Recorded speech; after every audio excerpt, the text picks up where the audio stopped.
to have everyone here. My role at the beginning is just to go through some emergency protocols. So, emergency exits behind you, the two doors. If you're looking for the bathroom, go through those two doors. Ladies is on the right, gents is on the left. If you need a bottle of water, we have a stand just at the back of the room. And if you need anything at all outside of that, you can find any of my Shamiri colleagues. They have a blue name tag, and they'll be happy to help you out. Welcome everyone, and without further ado, I think we're going to get started.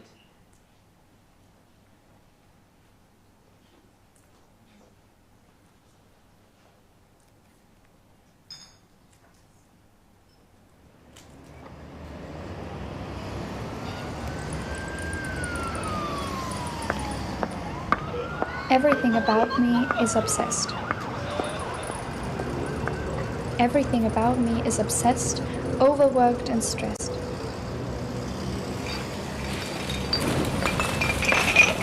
Surviving became my importance. A snake eating its tail, running in circles and focusing on the wrong. Until it all crashed down on me.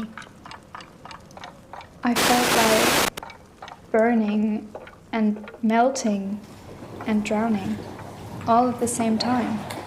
I felt like I was buried alive. How can I have my dream to be a nightmare? The voices in my head screaming are much too loud to ignore. This is all wrong, and all I want is silence. So I searched for peace, searched for meaning in spirituality, heard I would find it in nature. So I went. I listened to her softly speak. She told me that we share a common discomfort now. She felt like burning and melting and drowning all at the same time. She felt like she was buried alive.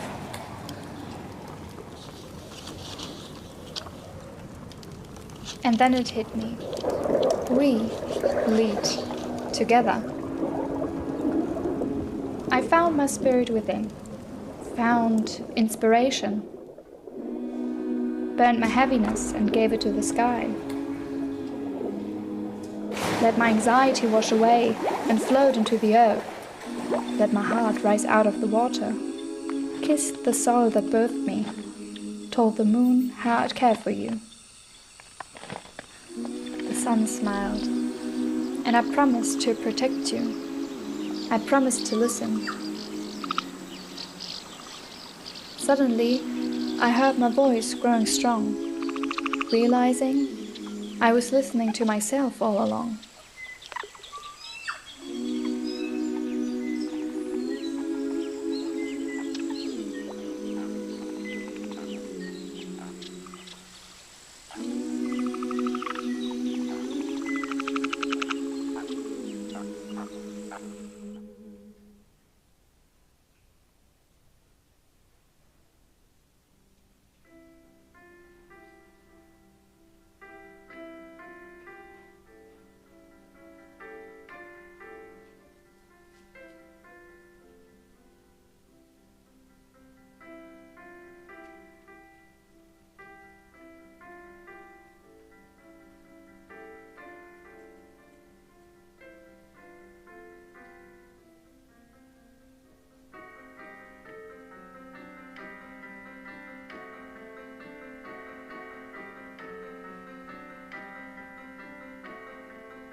It's really, really wonderful having all of you here. My name is Tom Osborn. I am the co-founder of Shamiri Institute.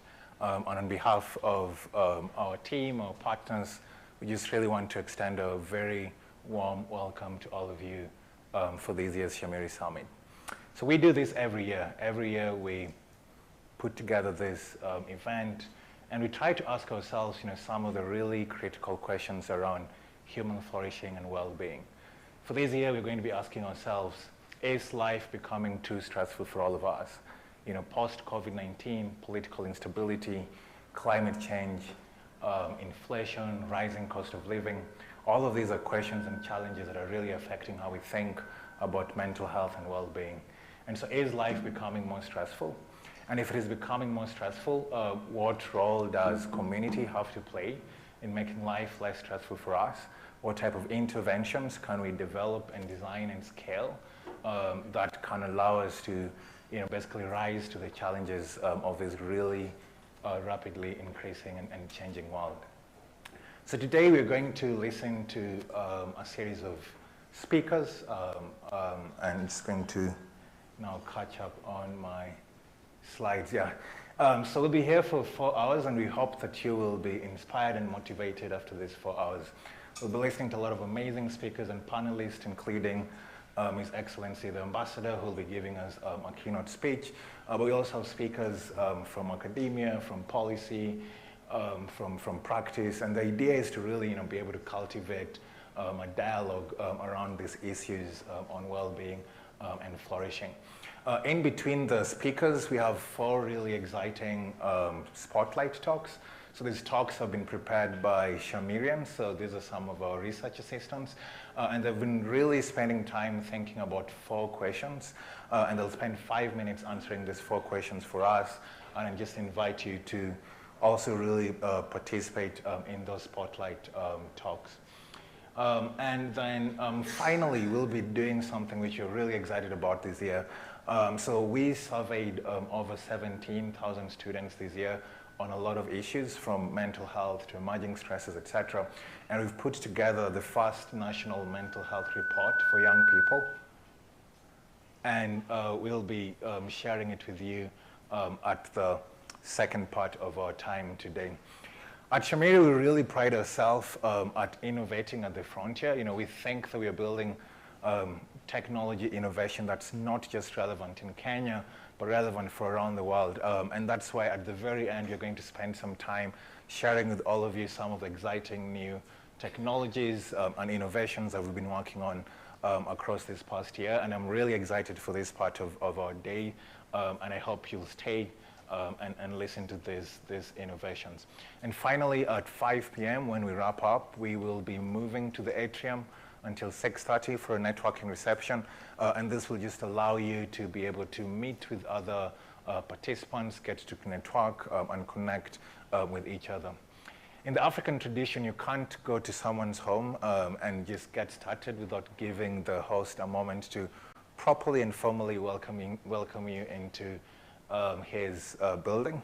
And so because of that, it is my pleasure to welcome the Vice-Chancellor, the Chancellor, of Strathmore University, Dr. Vincent Ogutu, who will give us some welcome remarks. Welcome.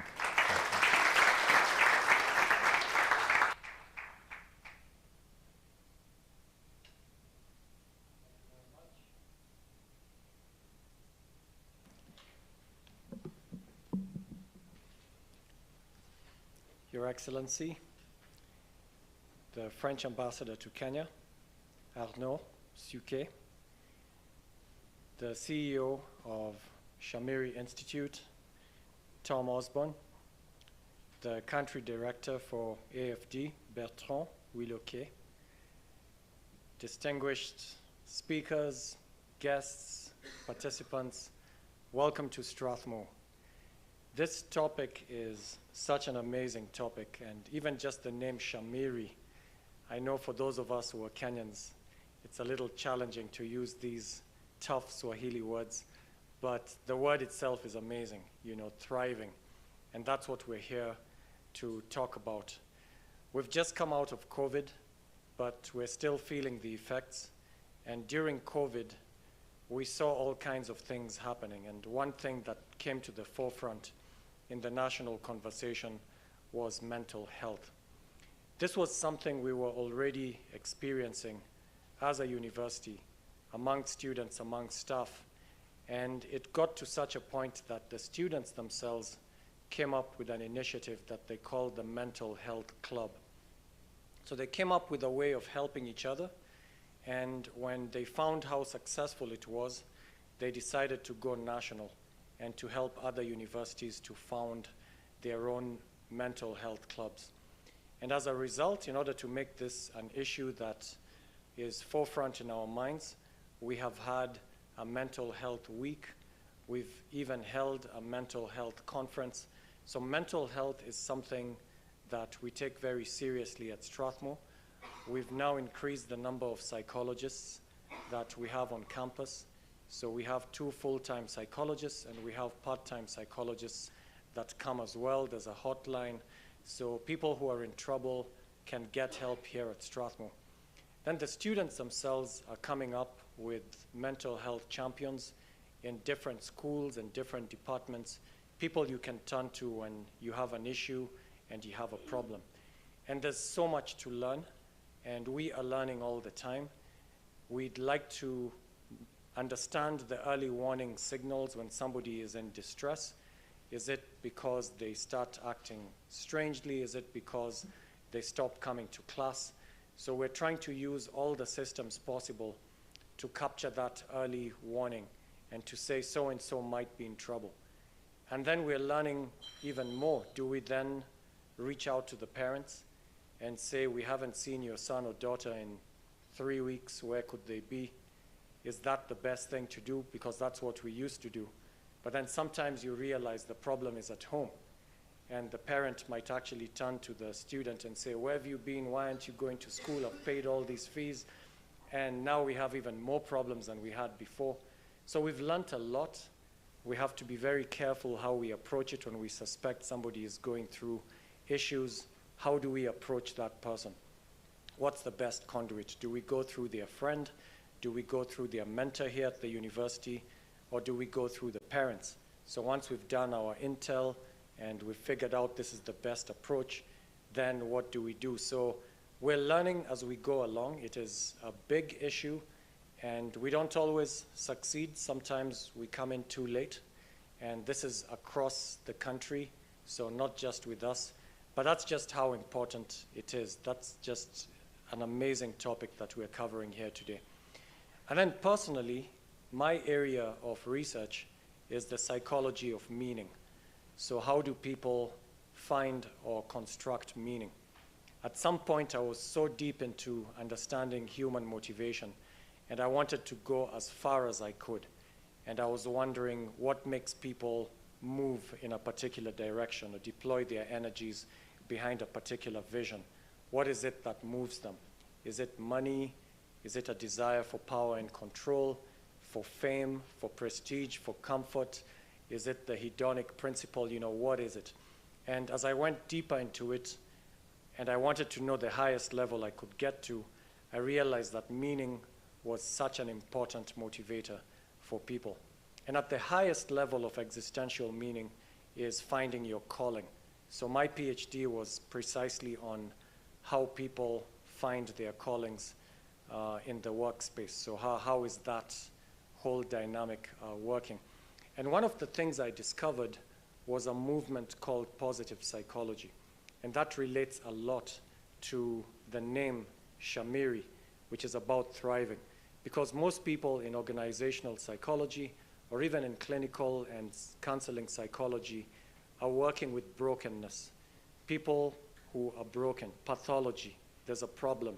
Somebody is sick, they're already overwhelmed and stressed and depressed.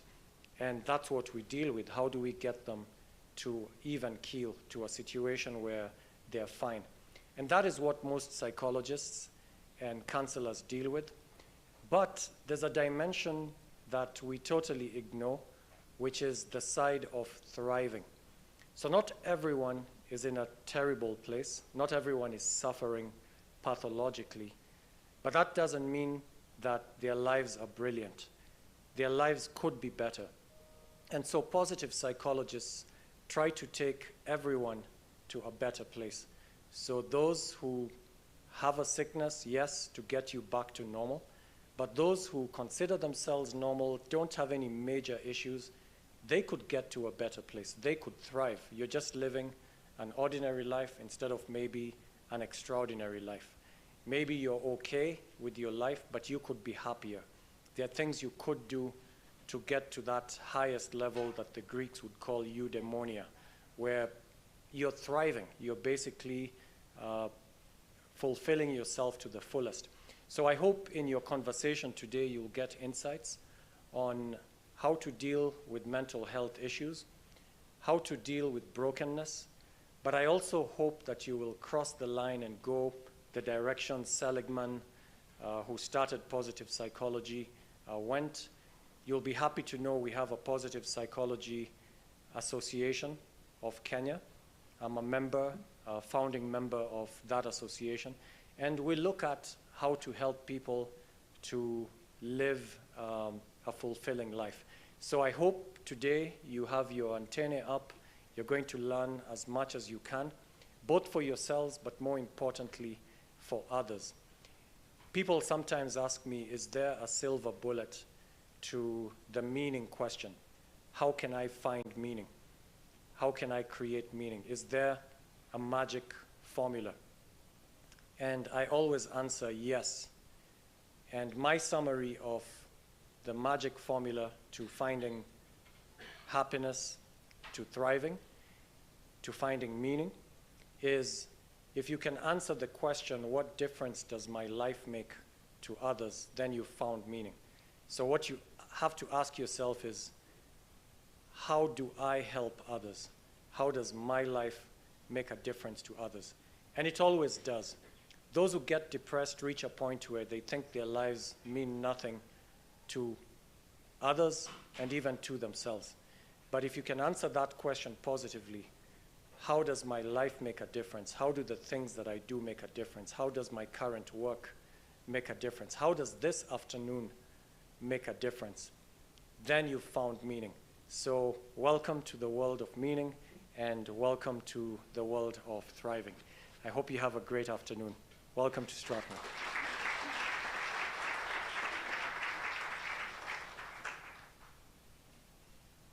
Great. So you kind of let the cut out of the barbarians. Shamiri means thrive. And it's a name that we really chose intentionally to try and capture the full depth of what it means to be mentally healthy. You know, mental health is just not the presence or absence of psychopathology, but at a kind of higher level, like are you thriving? And thrive is a verb, and it means to grow, develop, but it can also mean to prosper or to flourish. And at Shamiri, we tend to dwell a little bit on that meaning, the meaning of to prosper and to flourish. And so just as the Vice-Chancellor said, what we are hoping will come out of this summit, just like a lot of reflections on what it really means to flourish. So at Shamiri, we are a research-driven organization. And the research method means that if you're trying to think about something like human flourishing, you need to do some research. You need to ask yourself a few questions. And often before you go ahead and conduct an experiment, you do some form of a desk review or literature review to just try and really understand what it means with the topic that you're looking at. And so every year we do that at the beginning of the Shamiri Summit. We look at the literature on human flourishing and we give a 5-minute crash course on what it means to flourish. And this is this year's crash course. So is there a science of human flourishing? Of course there is a science of human flourishing. Scientists study anything that can be studied. And more formally, the definition of the science of human flourishing is the study of the strengths that enable individuals and communities to thrive. And here are the three things that really stand out to me. So the first is individuals and communities. And so this just highlights that thriving is not just an individual thing, it is a communal thing. And then the second thing that stands out to me is this idea of strength. What are these strengths that we can build that can allow us to, thrive at both the individual level as well as the community level. And so just like the Vice-Chancellor in the field of psychology, when we think about human flourishing, we are mostly always thinking about it from the dimension of happiness and life satisfaction. Are you happy? Are you satisfied with your life? But this doesn't capture the question, the complete idea of human flourishing. You can go to a doctor and you may be happy and you may be satisfied with your life, but if you're sick, the doctor may argue that you're not really flourishing if you're physically unhealthy. Or you may be physically healthy and you're happy and you're satisfied with your life, then you meet an economist and the economist is like, if you're broke, are you really flourishing? And so this just illustrates that the idea of flourishing is quite diverse. There's a lot of characteristics and states around human flourishing. And that allows us to arrive at this definition where flourishing is but a state where the aspects of your life that matter to you, and this can be different for every individual, can be different across communities, are considered good. So if it matters for you that you're economically healthy, physically healthy, etc., and you think that all of those states are something you will consider to be good, then we'll assume that you are flourishing. That said, in the literature, they highlight 5 domains as the most crucial for our flourishing. And we think about this as the 5 pillars of human flourishing. And the first, as I mentioned, is happiness and life satisfaction. Second is physical and mental health. The third, and to the Chancellor's point, meaning and purpose. Is there something that gives you meaning every day? Does your life have a bigger purpose that you aspire to and that drives you?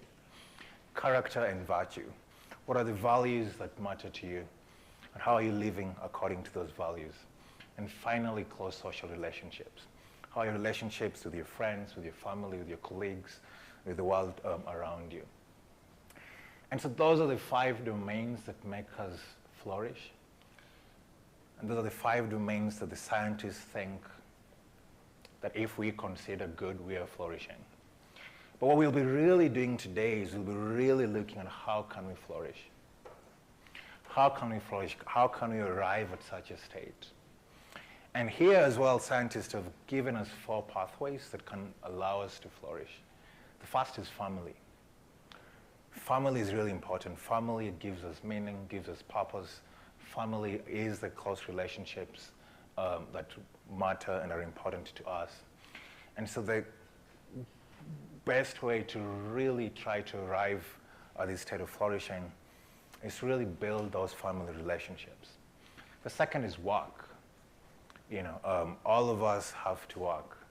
And our work can be a source of meaning and purpose for us. Our work can also be a cause of stress and frustration for us. And so finding work that matters to you and really building upon that work can be quite crucial in fostering flourishing. Education. Education is also really important. Education is often a pathway towards economic stability.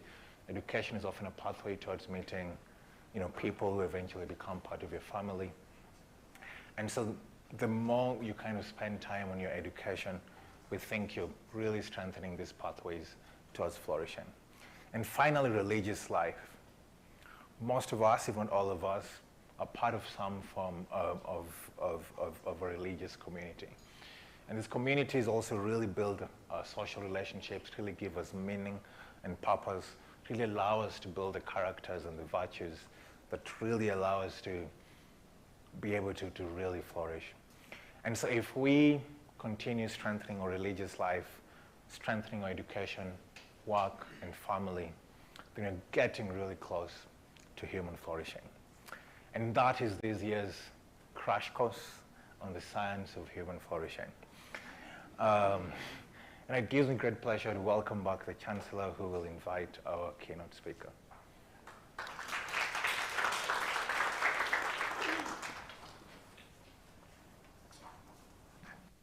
Thank you very much. I'm going to give a very brief introduction to our keynote speaker. He's a man who arrived in Kenya just a few months ago, so earlier this year. And one of the very first things that he did was to come to Strathmore during my inauguration. So what an honor, Your Excellency. I couldn't believe I was meeting you during my inauguration when you were just a few days old in Kenya. So thank you very much for that. And he's continued to partner with us and to help us to forge relationships with organizations and universities in France. And this is indeed one of the things that he does in life. So he is a career diplomat. And when you think of the word diplomacy and all that it entails, it covers some of the things that Osborn was talking about. So social relationships and some of the things I was talking about, helping people to negotiate meaning. When there's conflicts, they're probably seeing things differently from a different perspective. And in order to bring them on the same page and moving in the same direction, you need a mediator, you need a diplomat, somebody who can understand them and help them to navigate that sense of meaning. And in the case of the diplomats, they do it at a bigger scale than those of us in organizational psychology or clinical psychology, which is at the individual or small group level. So in their case, you might have entire countries looking at things differently, and they'll try and do that and navigate that conversation.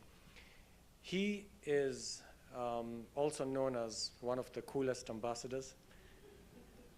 You'll find out why, hopefully. And he's also a linguist, so he speaks fluent French, of course. Credit to his dad and mom. But he also speaks excellent English and Arabic and is on the journey to learning Kiswahili. In fact, I can't believe the speed at which he is learning Kiswahili. So I definitely challenge you to speak to him in Kiswahili if you get a chance during the cocktail. Well, I think he'll be gone by then. But he has a lot to say. He's one of the people who helped create the Innovation Fund, which has made some of the work that is being done here today possible. So he was one of the first people creating the policies that made that whole initiative possible.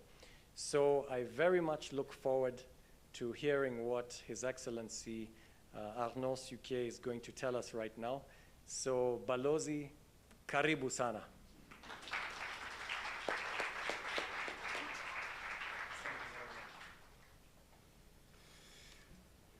Asante, Bwana Visi. Dear Tom, mabibi na mabwana, hamjambo, habari za mchana. That's all you're going to get in Kiswahili now. Beside the very nice and I think, I won't say it's not truthful, but, very positive introduction by the Vice-Chancellor. It's always a pleasure to be here in Strathmore. As the Vice-Chancellor said, I came here for his inauguration. And since then, I came back. It's always fantastic discussions, being on social entrepreneurship, being on innovation, on mental health. So this is a space where we can engage in very, very substantive and sensitive issues. So thank you, Strathmore, for that, for providing this space. I'm very also honored to be part of the Shamiri Summit. We're all thriving, thanks to you, Tom. It's great. So I must say, I'm not going to be a keynote speaker because, as the VC said, I'm a career diplomat. So I'm neither an expert in innovation nor in mental health. So I'm the less placed to talk about those issues. But I would like to tell you a few words in terms of public policy, because that's what we do when we work in government. We try to craft public policy, foreign policy, and in that case, for me, it's development policy, which has a link to what you're all doing here, especially in Shamiri. So I'm not going to dwell, in those issues of innovation. I mean, an innovative diplomat, I don't know what it is. It must exist, but you're a specialist of innovation. You're conducting innovation. So I'm not going to get into the core of innovation. I'm just going to give you a few ideas why France has embarked in this journey. So perhaps, the issue of mental health, I think, has been described, but again, I'm being very modest because I'm not an expert. I know my country, and the youth of my country are suffering. We are the first country in terms of drug consumption, especially in the young population. So it's an issue with us. It will stay with us, and I think, like elsewhere, like in Kenya, COVID has exacerbated, those vulnerabilities, those needs.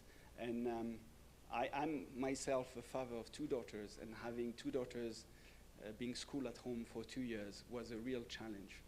Because I'll tell you, when you're in a big city in Europe, you're really within four walls.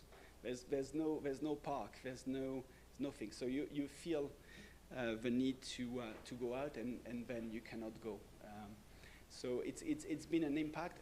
I'll say also, as our development policy, we're trying to include and even mainstream mental health component into our global health policy. It's not an easy one, but we make sure that every time we conduct a partnership in health with foreign country, with civil society organization, we try to include this matter. Because I don't think there's any country or any population that has not mental health problems or issues. So as I think, in France, but I think globally, we're striving towards sort of, universal health coverage. We need to incorporate this very issue. Then let me give you perhaps a bit of a background on why Shamiri, why France, why Strathmore. First, I learned that there's already an established partnership between Strathmore and I think Faculty of Mathematics and you in terms of modeling the data you've been receiving. So it's an excellent partnership. But why us and Shamiri? I think that's a legitimate question. In fact, I'd like to go back to a couple of years ago. France was in a process of reviewing its foreign policy and especially its development policy. And we were doing that, obviously there was, and Bertrand is here, from the AFD, because this whole package belongs to l'Agence Française de Développement. And obviously we wanted to reach some targets in terms of volume. Our development aid has been decreasing over the years, and there's a well-known target of 0.7% of the GDP who should go to development policy. And we've been lagging behind. And when President Macron was elected, he said, we cannot lag behind. We need to reach this 0.7% of our GDP allocated to development policy. And we managed to reach it. So it was an effort in terms of resources, because this is taxpayer money. You need to go to Parliament and the rest of it. We managed to do it. We managed also, while we were increasing our resources, we asked ourselves, perhaps we should do things differently, or we should incorporate something different. And that's the whole idea of innovation came in the space of foreign policy, or I must say development policy. And Esther Duflo, who you may know, and Tom, you definitely know her, I'm sure you know her, who has won the Nobel Prize in Economics together with her husband, has developed, and I encourage you to reach to this literature, that innovation was a key driver also to alleviate poverty. And we said, it's good that we have more resources, it's good that we increase, and we're not the only one, but we do this nationally. But perhaps we should dedicate a little bit of those new resources to basically support initiatives that are more risky. Because when you talk about innovation, there's a degree of risk, meaning failure, that you cannot avoid. You don't innovate if you don't fail. I mean, Tom, isn't it right? We wanted to, and Esther Duflo has been very helpful in conceptualized this new initiative, whereby we need to find and be taking the risk financially to support initiatives that are promoting innovation and eventually that will be key drivers or helpful to alleviate poverty. And the reasoning behind it is that innovation is not something from the north that you apply in the south countries. There's no fracture. Innovation comes from everywhere. Good ideas comes from this very room. It could be in a garage in California, that's Apple, but it could be in a garage in Mathare, here in Kenya. And the whole idea was that there's a lot of innovation. There's a lot of energy in what, I don't like the term, but people will tell you the global south. And we need to be, if we develop some development policy, and especially I'm thinking, in the very field of mental health, whatever you're doing, can be replicated elsewhere. Obviously in Kenya, but elsewhere in Africa, and why not in Europe? So the whole idea of innovation is cross-border. But, and I think that's the but, you need some institution will take the financial risk to support those initiatives. And that's how this FID, so FID it's an acronym, but it's this innovation fund was created in France. I'll tell you, it was a struggle, because you go to parliamentarians in France and you say, the thing I'm saying, you say, yes, what are you really talking about? So it's not that you get a warm welcome or one room when you explain that. But I must say, politically, and our president said, and Esther Duflo, which sort of also, because those innovation is to be backed by research and science, as you're doing. We're not just, pocketing money to who we know. There's a strong methodology behind it.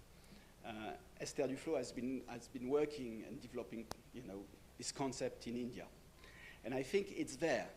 And I'm very happy that, today we have this partnership with Shamiri, which is a very example that I was saying, and I'm here not as a key speaker, I'm here as a listener, because I want to listen to what you're doing. Because I think the value of it, or the meaning of it, encompasses borders, We need to learn also from innovation. So, that to say, it was an innovative tool that has to be defended. There was a lot of people back in home that were very skeptical. It was a struggle.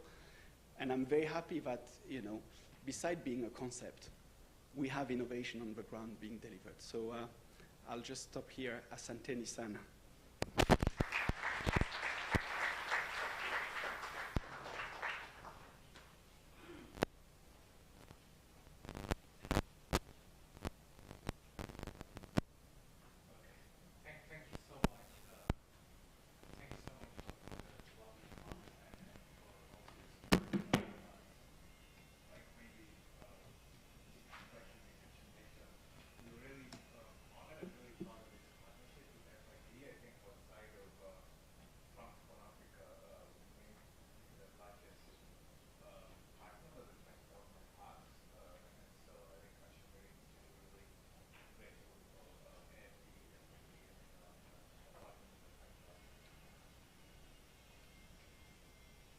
Okay, great.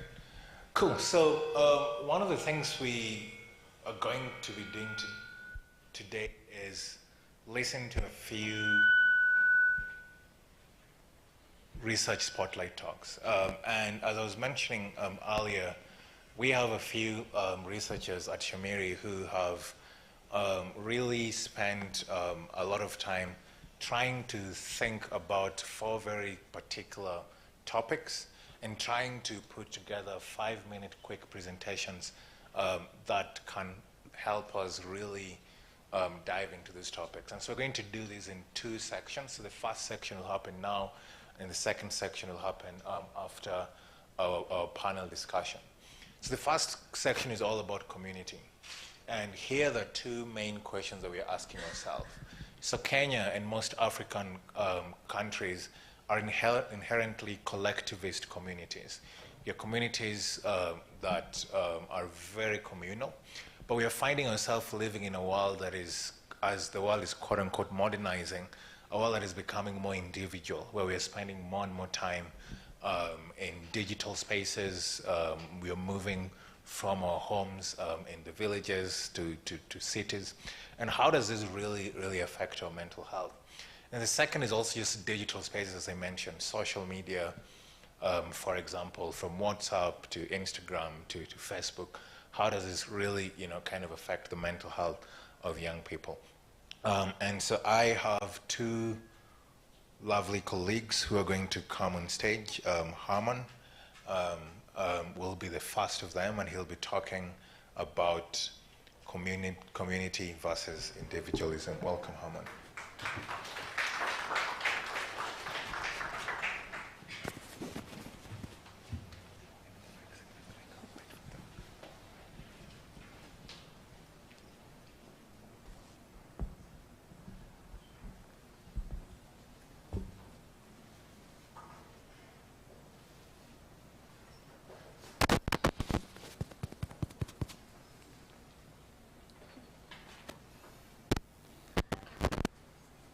Hi everyone. Hi. So today we are going to tell a few stories, and through these stories we are going to understand a little bit about Kenyan culture. So we start with African cultures.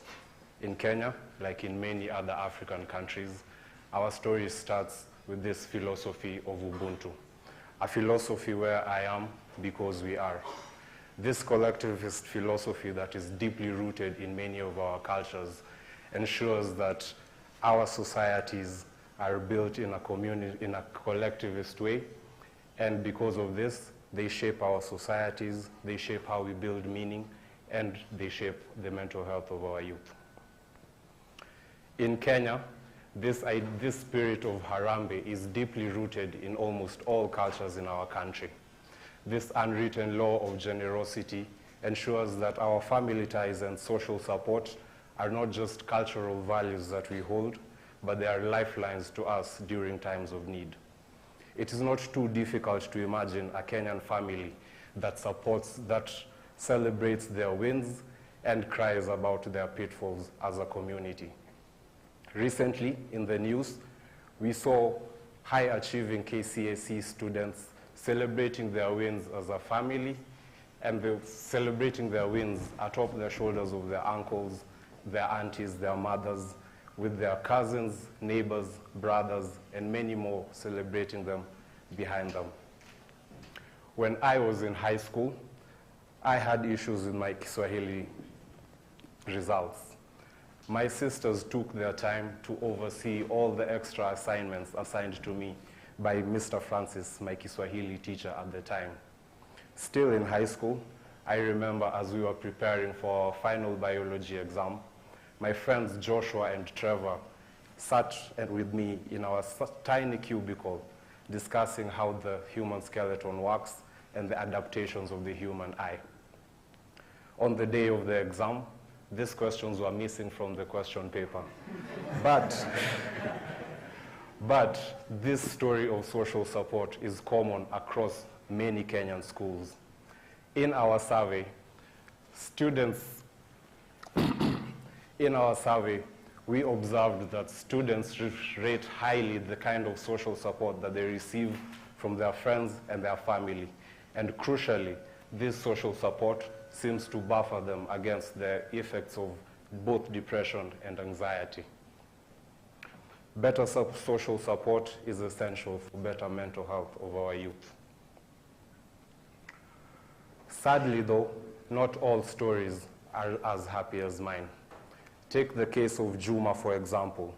Juma grows up in a family marked by strife and physical abuse. For students like Juma, the scars can run deep. When we surveyed students like Juma, we found that he shows higher symptoms of both depression and anxiety compared to his counterparts.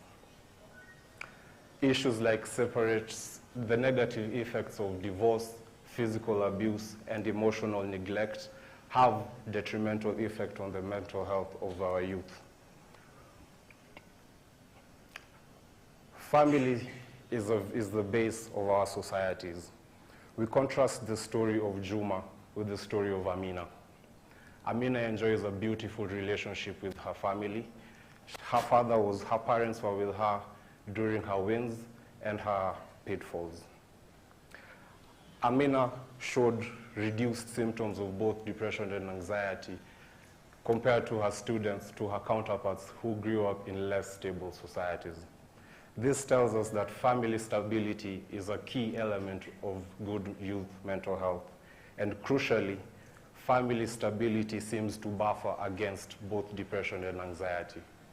In our study, we observed that students who live in families where both parents are present showed reduced symptoms of both anxiety and depression compared to their counterparts living with one parent or none. Today in Kenya, we find ourselves at our crossroads. Our traditionally collectivist societies and cultures seem to be neglecting the needs of individualist youth living in a modern society. I pose this question to you. How do we balance and embrace the benefits of our collectivist mindsets in an increasingly modern and individualistic world? We have seen that Kenya is a rich tapestry deeply rooted in collectivism, but this shield is under threat in the modern world. When we answer this question of balance, we will be able to build a society where I will thrive because we all thrive. Thank you.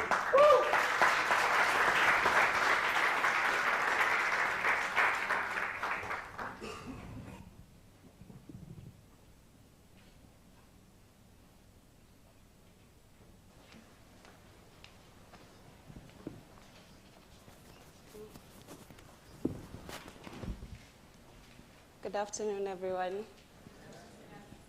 So we all know that the world is changing, right? We now live in a world where every scroll, every like, every post shapes your view of yourself and of the world around you. And this is the reality for most of our youth in this digital age. In our 2023 focus group discussions and survey, we found that social media has a profound influence on the mental health of our youth. In this talk, I will paint a picture of social media as a double-edged sword, highlighting its positive effects and the negative effects. So, how many of us here have social media accounts? So clearly, the uptake has been on the rise. And for example, in Africa, we had a master user base of 384 million people as of 2022, most of which were youth. We found that 64% of our participants were highly engaged in the digital spaces, and some of them reported to spending over 3 hours on social media. We don't even spend that much time eating. So we had to ask ourselves, how does social media affect our mental health? And we found that a staggering 37% of our participants had signs of problematic social media use. And what makes this number so concerning is the fact that we found a correlation between problematic social media use and mental health challenges. So 40% of these participants reported heightened anxiety, and 48% had elevated symptoms of depression. So we had to ask ourselves, why does social media affect mental health? And 3 things emerged. First, we found that social media had a relationship with self-esteem, because here's the kicker. Even students who spent less than 30 minutes on social media had body image issues. In fact, they made up the highest percentage. And it only gets worse the more time someone spends on social media.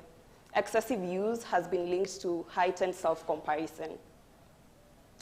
2, we found that digital spaces have transformed the landscape upon which peer influence thrives.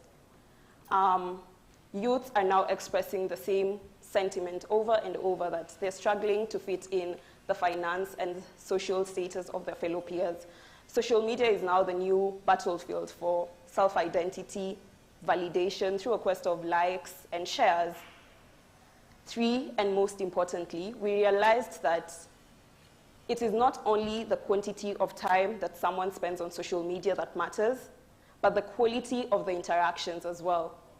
Positive interactions were seen to foster community, support, improved self-esteem, and even a sense of identity, while negative interactions were associated with cyberbullying, harassment, and worsening symptoms of self-comparison. And as we're gathered here today, asking ourselves, what next? What next for our youth? We face 2 big questions. 1, how do we make the most of the positive effects of social media while minimizing the negative effects it has on our youth? How do we foster authenticity in the face of technology?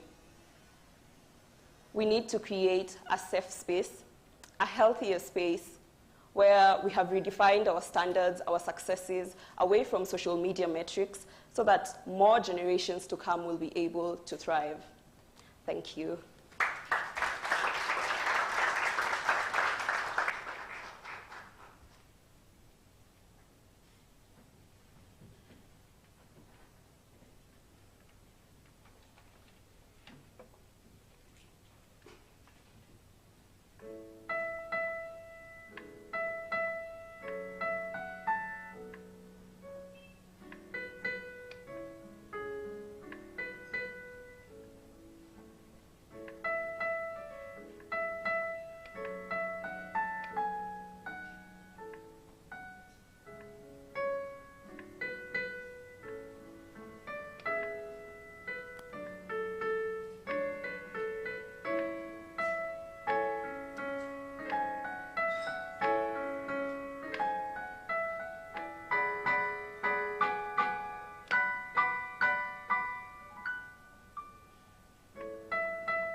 Great. Well, thank you so much to our 2 spotlight speakers. Fun fact, they're both interns at Shamiri, and we've just been really impressed by, just how they've really put together such lovely talks in such a short time, and also just really early in their careers at Shamiri. So really proud of the 2 of you, and thank you so much for doing that. I will now welcome on stage Ann Mwaura. So Ann is a radio presenter at Capital FM. She's also a mental health advocate and runs Bonga, which is a platform that tries to get mostly men to have conversations on mental health anonymously online. And she'll be moderating our next panel. Welcome, Ann.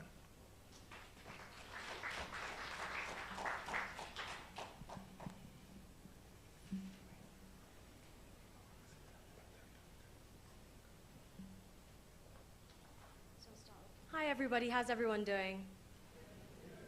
That doesn't sound so good. Okay, let's try again. How's everybody doing? Good. Okay, good, that's good. So we have an exciting panel coming up for you. Let me start with the bios and then we can have a seat and get into the questions. If you have any questions as well, maybe just raise your hand so it can be a bit more interactive, all right? So we're gonna start off with Dr. Zul Murali. Oh, I'm so excited for this one. Now, Dr. Zul Murali is, of course, a distinguished neuroscientist and pharmacologist whose academic journey has spanned over a decade, 4 decades to be exact, with an illustrious career that includes training an esteemed institution such as McGill University, the University of Ottawa, Warrington School of Business, University of Pennsylvania. Of course, Dr. Mwaura has contributed significantly to the fields of medicine and social science through over 250 peer reviews on Mind Institute at the Aga Khan University, where he works and focuses on addressing brain and mental health issues, not only locally, nationally, but also globally. Please join me in welcoming Dr. Mwaura.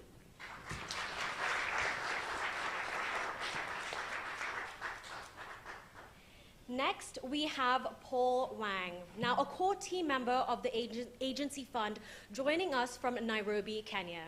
Paul brings us to the table a decade of experience in fostering social impact across Africa, including his roles in the Ignite co-founder of the Africa Led in Zimbabwe, and his work with MIT's Poverty Action Lab in Kenya, an alumni of Harvard College, Harvard Business School, and even Harvard Kennedy School. Paul's expertise span economic, business, and public administration. When advising on any strategic and operational matters, Paul is your guy. He's also playing football, hiking, and keeping his 3 young children alongside his wife, Esther, very happy. His passions for community-led initiatives is driving a force behind his work as well. Let's extend a warm welcome to Paul Wang, a very busy Paul Wang.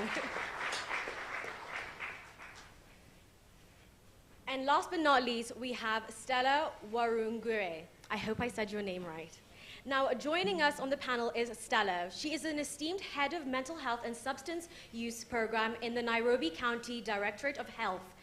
Is a pivotal role, of course. Stella serves as a technical advisor for mental health on the county government, for the county health management team. Now, her efforts have led to the establishment of mental health services and structures within Nairobi. This is improving public mental health through collaborations with the government bodies, NGOs, and private sectors. Stella's background also includes a Master's of Health in Psychology from the University of Nairobi, and ongoing studies in public mental health at the University of Cape Town. Now, in her spare time, Stella is dedicated to mentoring adolescents and, of course, in mental health and volunteering with the Red Cross. Please, let's welcome Stella.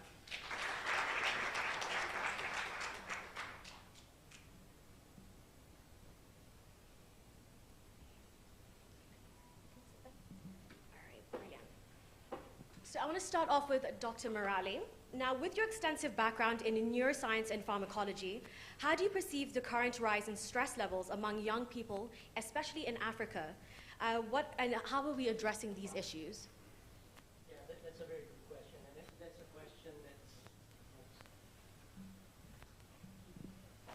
it's a very good question, and I think that's a question that's not just relevant to Kenya, that's a question relevant to the globe.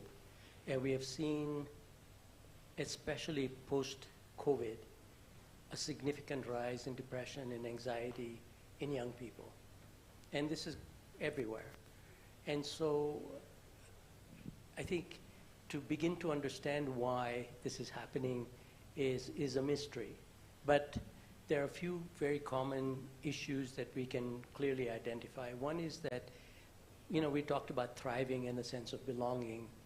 And the young people, I think, are feeling that they no longer belong because a lot of the decisions that our previous generation made in terms of global issues, for example, climate change, it's all to do with the decisions that we made or didn't make, that they are having to kind of manage. They're having to manage economic crises that are present globally again, and it is the doing of what we did it, and they are having to kind of bear the consequences. And so issues like that really impact your well-being are impacting their lives for things that they did not do, and they feel really disconnected. The other thing that happened is that during COVID, you know, we talk about thriving and connectedness. A lot of the youth felt disconnected because they were isolated. They were at homes. Even the courses they took were online. They couldn't have the community get together, and issues like that really impacted them. So the bottom line is that I think that when you feel depressed or anxious, this is a reaction that is being perceived by your brain. And we tend sometimes not to pay attention to it, but really at the end of the day, it is the brain's interpretation of what's going on that gives rise to your feeling of well-being or not. And so this distance between the worldly events and the brain is really not that wide apart. It's actually quite connected. And whatever happens in the environment has a direct impact on your brain. So for instance, like at the Brain and Mind Institute that I lead, our logo shows nodes within the brain, the connectedness, the dots, the circuits that are broken, but it also reflects the connectedness with the communities. And when that thing dissipates, I think is probably contributing in a major way to why the youth are feeling the way they are. I find that really fascinating. Can you hear me? I'll project. I find that really fascinating because we are the most connected and disconnected society that we've ever seen. However, some diagnoses like bipolar or PTSD, right? Those are chemical imbalances as well in the body. How can we balance our stress in a scientific way? How do we balance when you have a chemical imbalance as well as outside stresses? So the brain, as I was saying earlier, brain is not that disconnected with the environment, and we tend to often believe that, you know, the social issues are very different from what happens in your brain. It's not. What happens in the social world and what happens in your brain is almost one and the same. It's a mirror. And so, you know, in essence, there are many things that have been shown to have an effect on mitigating the feelings of depression and anxiety. Just like you said, a bipolar disorder might be a chemical imbalance in the brain, but so is depression and so is anxiety. It is all to do with the imbalances in the brain. And what imbalances, chemical imbalances in the brain, are just reflections of how the circuits in the brain are working, because our brains are made up of neurons that transmit information. That's how the brain communicates with different regions of the brain. And when that gets disrupted, then you begin to see a different interpretation within the brain of what's happening in the world. So I think that this connectedness between the environment and the brain is critically important. We need to recognize it, also to recognize that brain health is critically important. So the question would be, how can we improve brain health? How can we manage all the stressors that we are facing in the world in a better way? And so there are some very clear-cut solutions that are there. We know for a fact that if you exercise, that if you are mindful, that if you have social connections, that if you eat healthy, all those are positive influences on how your brain health functions. And if your brain is functioning more healthily, then you would obviously feel better and be able to mitigate responses to your stress. The other thing that I would mention just in passing is that, you know, we were designed biologically to deal with stressors. So when you face a stressor, you know, we all know about fight or flight response. So the issue is, what do? We either confront the enemy or the animal that's going to attack us, or we run away. And if we don't, then that'll be the end of you and the end of your stress, right? But what I'm trying to say is that it's very acute event. So your body is all pumped up, all the chemicals in your hormones are up, your glucose levels are up, your energy level goes up, so that for you to fight or flight. And in a little while, either you get killed or you escape or you win the battle, and everything is fine. So then the chemicals kind of come back down again. But what we are seeing now is very different. Our stressors don't go away. We got stressors of work, stressors of studying for our courses and our exams, stressors of looking at social media and whether we are matching up with what all the other people seem to be doing and things like that. So our stressors are constantly ongoing, and that is having a major impact on wear and tear on the brain. and impacting negatively on the circuitry of the brain and giving rise to mental ill health.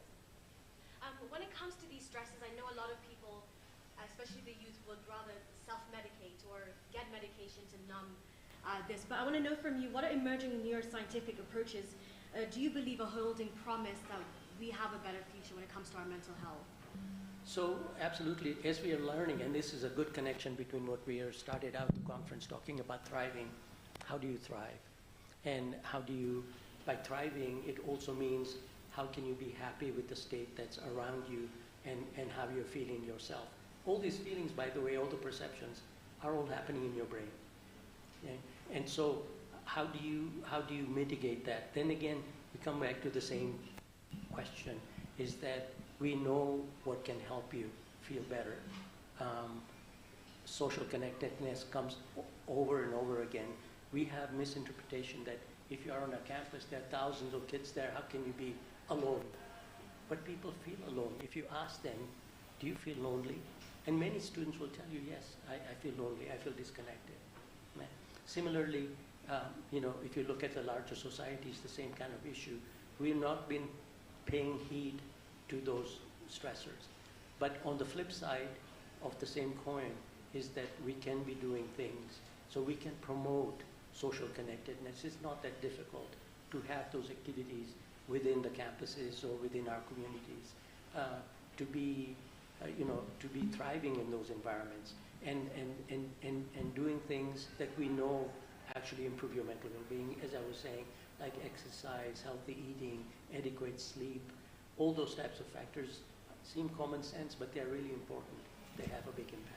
And I love that you mentioned that, because that brings me to Mr. Wang, actually. And being a community-led based organization and working with the community so much, I mean, we became so isolated, but then created smaller communities online. I want to know from you on the work that you're seeing, what do you see how do you see that impacting mental health? Yeah, I mean, I think Herman spoke to it before, where I think recently with mobile phones and the social media technology, the way we interact with each other has changed dramatically, and it's not been gradual necessarily. It's, in some cases, just, 1 year you don't have a mobile phone, and the other year all of a sudden you're exposed to all these things, which is a new world, and it can disrupt the way that societies have been functioning before. So, especially I'm not African, but being familiar with how, societies in Kenya and Africa have interacted, it's a new world. And so I think we are in the situation where we probably need to learn how to navigate this new world better, and we're in that process right now.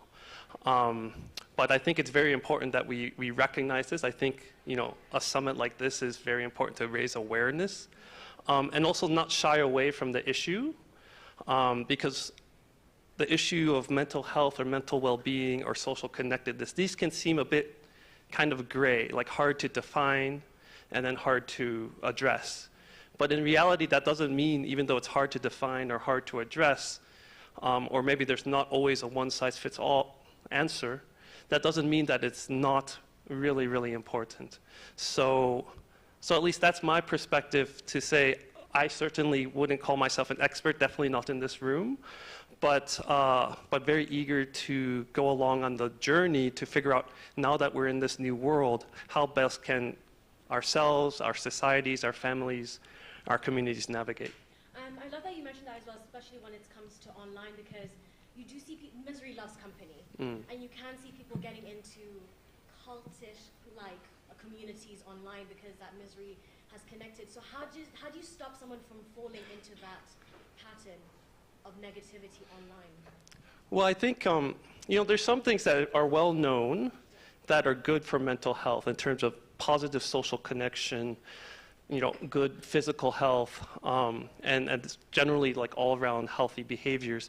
I think one of the challenges that we need to figure out is how social media, how smartphones can also be used as tools to engage people to improve their mental health. We hear all the time now in the news and everywhere, how much of a harmful effect it can have.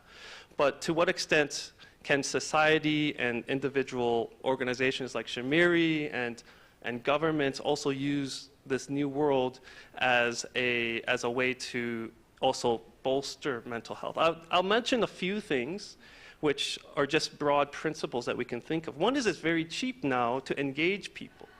So to the extent that someone does have a need, but they also have access to a smartphone or mobile technology, then maybe before where you would need a physical counselor or a physical person to engage with someone, now there's technologies to engage them much more cheaply. And also the technology, we hear about Facebook or Twitter or Instagram using all these, machine learning, or artificial intelligence to kind of get people hooked.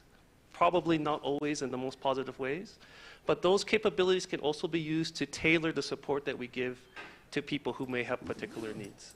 So I think it's important for us to realize that those opportunities exist as well, and to make sure that we are providing the attention and resources and expertise to be able to use those channels for good as well. And to bring it back, thank you so much. And to bring it back on ground, from your perspective at the agency fund, what are some of the successful models in community engagement that you have seen tangible in reducing stress and improving mental health? Yeah, so agency fund, just, what we do is we support programs and organizations that enhance human agency. So by that we mean someone's ability to envision a positive future and then have the tools and resources to pursue and act upon that vision to realize that positive future. And so the reason we started a whole organization focused on agency is because actually in the development literature, in the evidence, programs to do with counseling, peer support, coaching, and mentorship, they've shown really outsized impacts. Small interactions can have really big impacts. So, agency fund ourselves, myself included, are very, very close partners with Shamiri, because Shamiri's core program that they've perfected, which involves 4 interactions with a high school student over the course of a month. Just 4 interactions has shown through rigorous randomized trials to reduce anxiety, to reduce depression, even many months after those interactions. There are other sorts of kind of examples like this. So for example, I'll give one more example, where there's been a lot of attention to cash transfers to people living in extreme poverty. And there's been excitement around that, but a finding out of those studies and out of those efforts is that actually providing psychosocial support and business counseling and business coaching has the same exact impact in many cases for a fraction of the cost.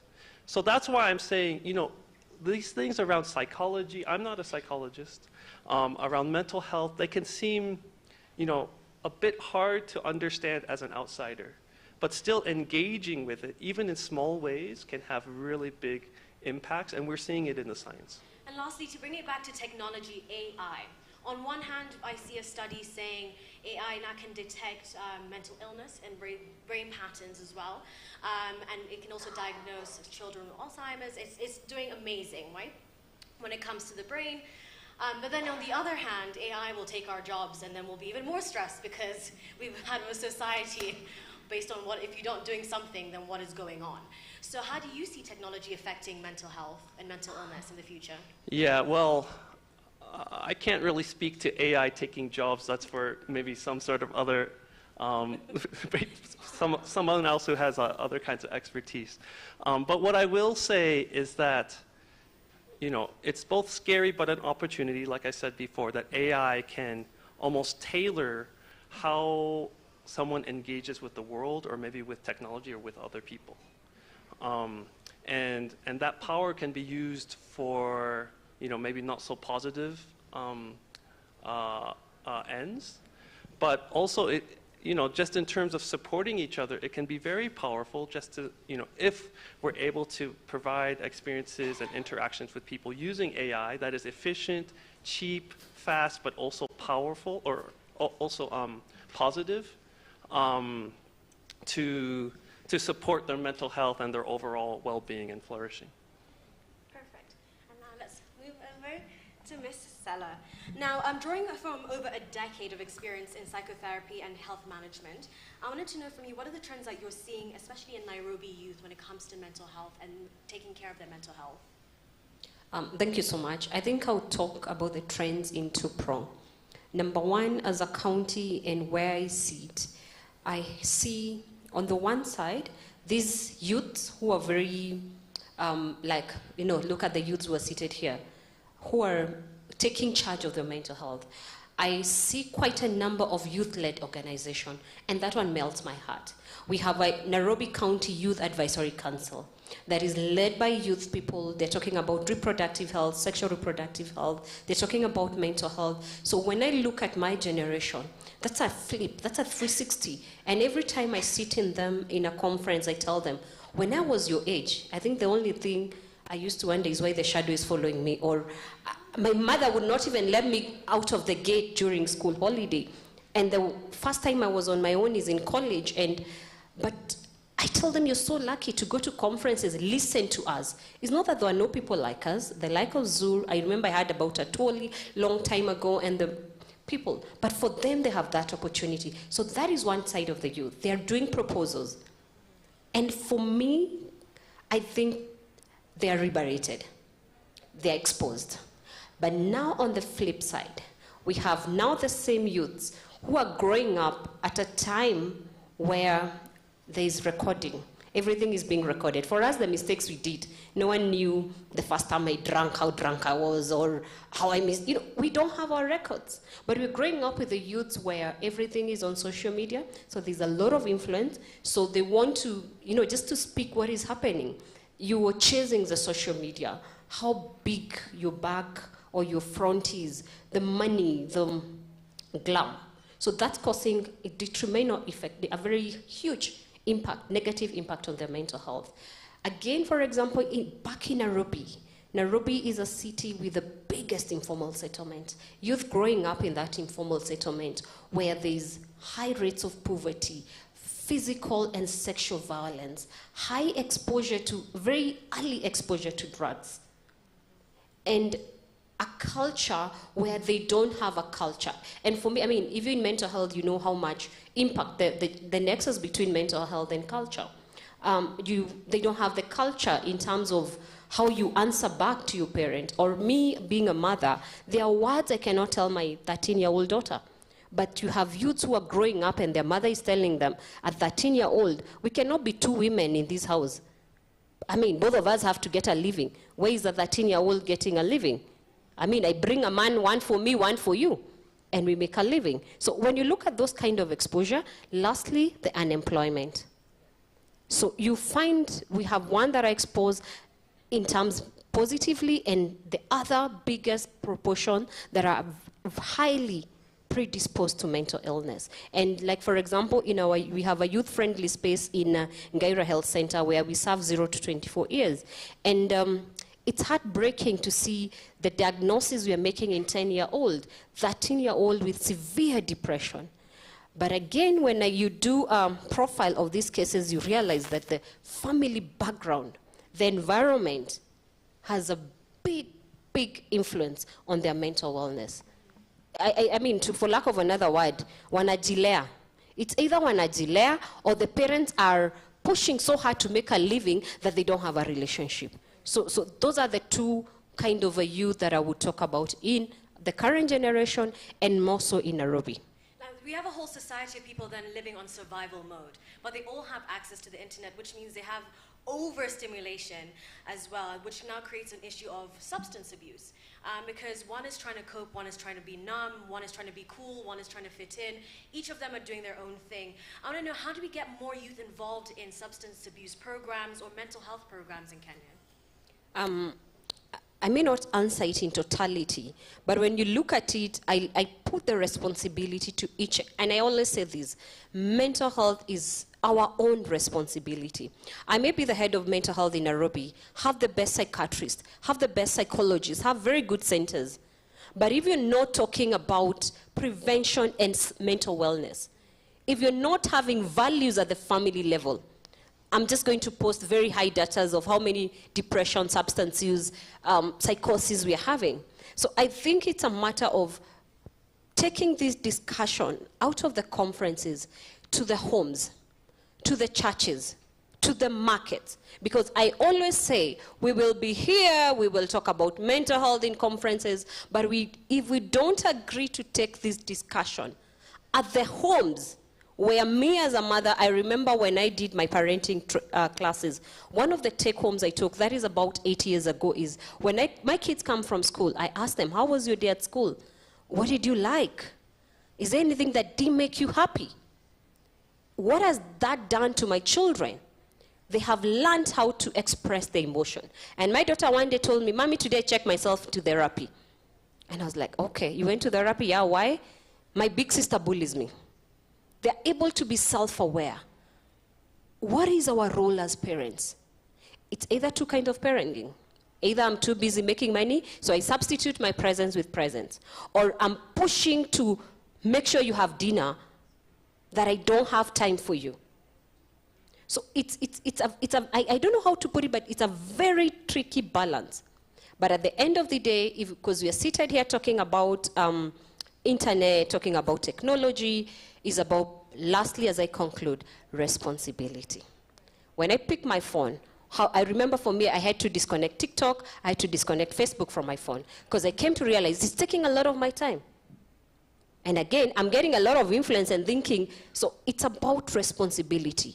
If you have a teenager and you give them the phone, are you being a responsible parent? And even as you give them the phone, as you allow them to watch the Netflix and all that, are you taking the responsibility of knowing what they are watching, or even guiding them? I'm not the best parent, but every time they say they want to watch this cartoon, I'll first sit down the first time and watch it with them, or this program, and then get to know, what's the language? Does it have violence? What are the values?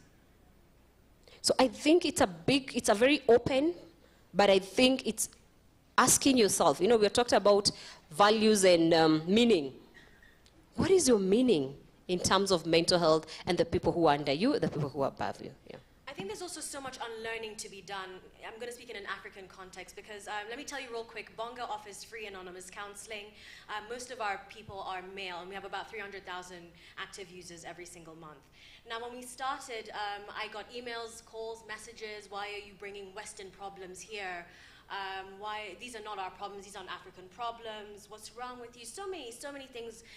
And then in the office as well, when people would describe what they're going through, they are going through maybe a depressive episode or a moment in time that is anxious, but they didn't know what to place it. How do we get more Kenyans to get the help that they need and the resources that they need? Because they are now available, but it's like they're scared. What do we do? How do we get them in there?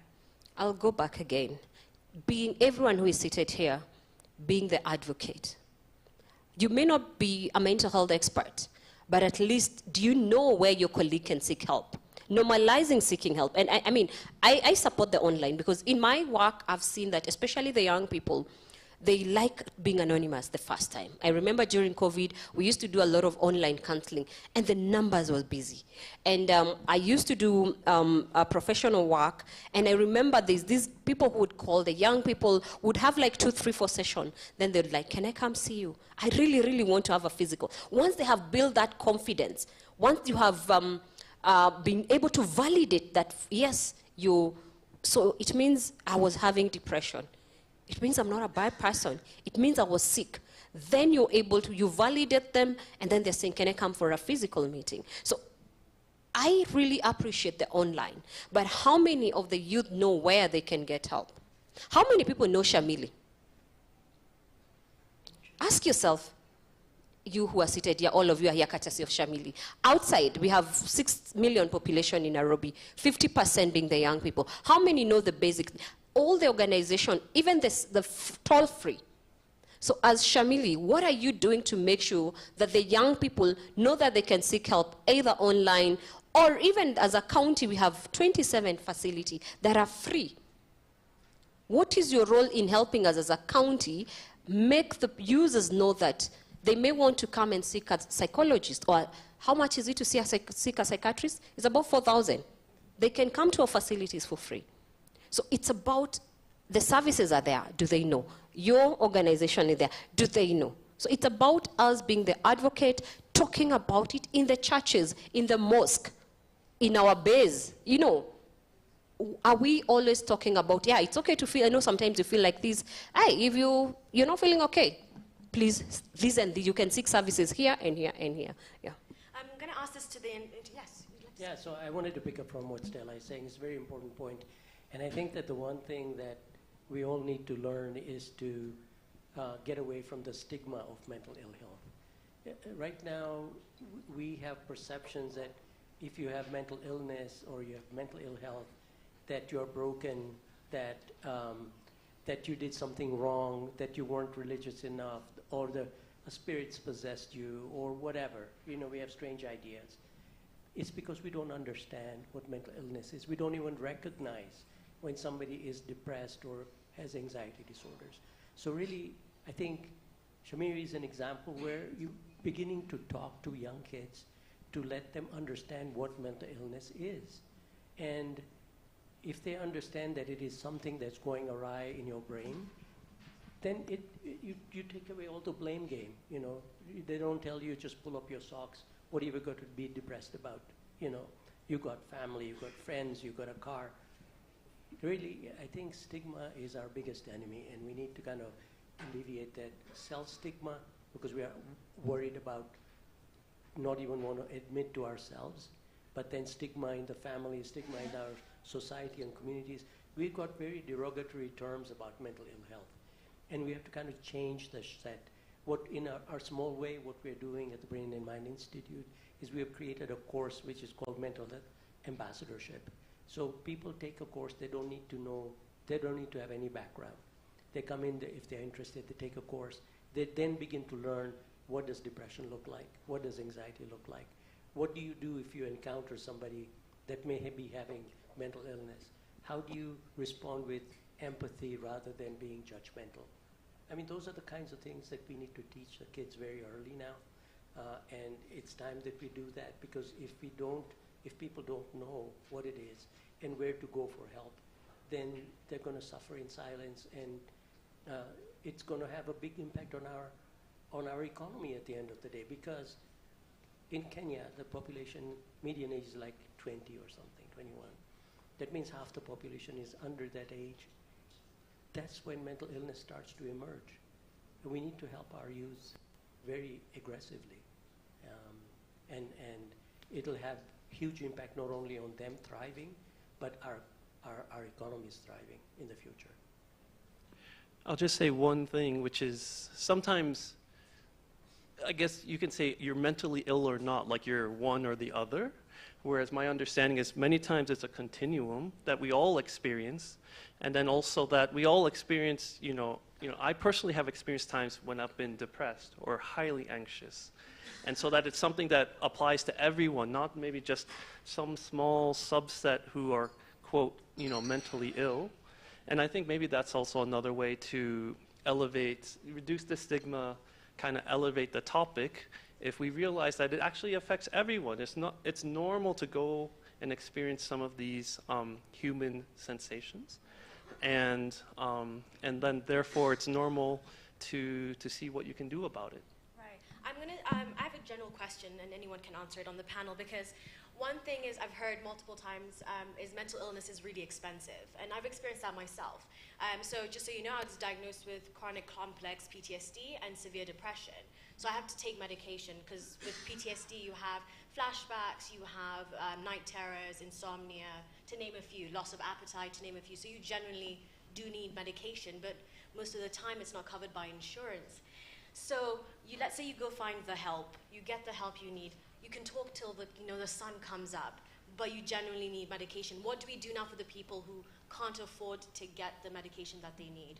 So that's if I may, I think that's a very, very important point. And the thing is that if you wait till you get stage 4 cancer and you look for treatment, you're not going to have very good outcomes, and it's going to be very expensive.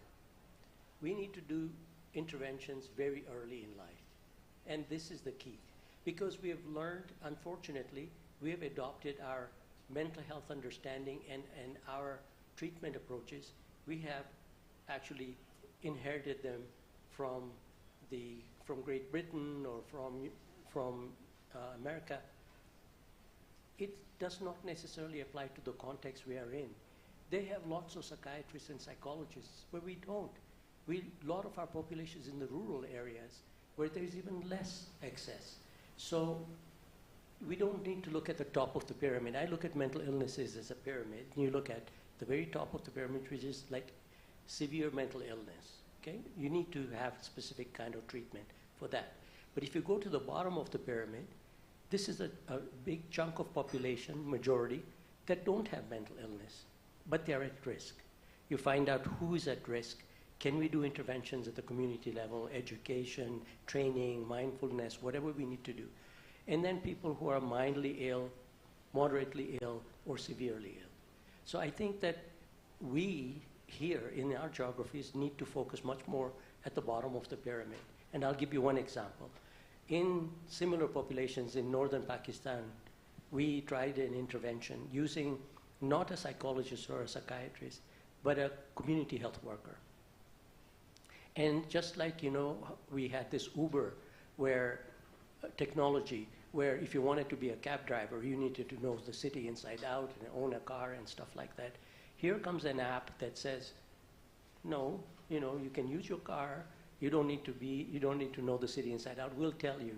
We'll provide you a map where you pick somebody up, where you drop somebody. And at the end, we'll also ask the client how well you did.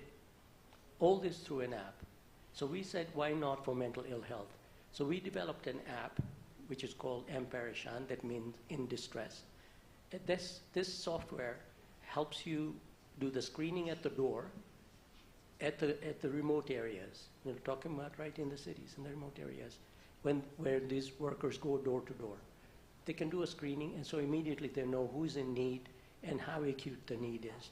And if there is a mild to moderate need, they provide support. They teach them how to breathe, how to relax, give them a little bit of cognitive therapy that we train them. With that little bit of an intervention, half the population that was being treated remitted. And it was very satisfying for us to see, because this is very cheap, doable, using the resources we have, reaching the populations we need to. So it doesn't have to be expensive. It is expensive if you reach a stage where you need intervention. Well, yes, severe intervention. But otherwise, majority of the people, if you catch them early on, they need a little bit of support, they'll do fine. They'll thrive. And so we need to change our mindset. We have borrowed this model from America and Europe that is really not the best model for us. Right, and lastly, I wanted to know if people wanted to get in contact with each and every one of you for different reasons. Maybe they want funding for, you know, their next big idea for positive change, or they want to join the program to become more empathetic, and maybe they might have someone who's struggling with substance abuse. How can they reach you? How can they reach you? Well, our emails are available. Yes, no, I was like, do you have social media? Is what I was going to say. Yes, we're open. I mean, okay. Yeah. All right, sure. we'll make sure that you can get the information. Okay, for me, I'm more active on LinkedIn at Stella Warenge, X Stella Warenge. But yeah, I think most of you have my number, and we have sub-county teams at all the sub-counties. We have facility. But again, just to answer you, medication or psychotropics are very expensive. And that is our next big headache. We have these psychiatrists, psychologists on the ground. But what about that percentage of people who need medication? And that is why we were in the other panel, we're talking about advocacy. How do we get more access? And the other idea I'm having for next year, mental health month, I'm planning to have a walk, and this walk is to put money together, to raise money through an organization where we can start a seed grant for the users of psychiatric services. So it will be, they'll have what we call community. That is my mind for next year. If I do that, I retire from this job, if I achieve that. So my dream is we do a walk, raise money, as government, we cannot pick the money, so we'll pick one of the organizations to be the one to receive the money. This money will be used for seed grant. So we have people who are using psychiatric services, who are using medication, form themselves into a CBO. That money raised will buy drugs, psychotropics, the first batch. Then they organize themselves together, and every month they can be giving like 500, but you get your whole prescription. And then we will see, project use the health economics. How much would it, how much, what we call the health economics of what do you use in a whole month? Yeah.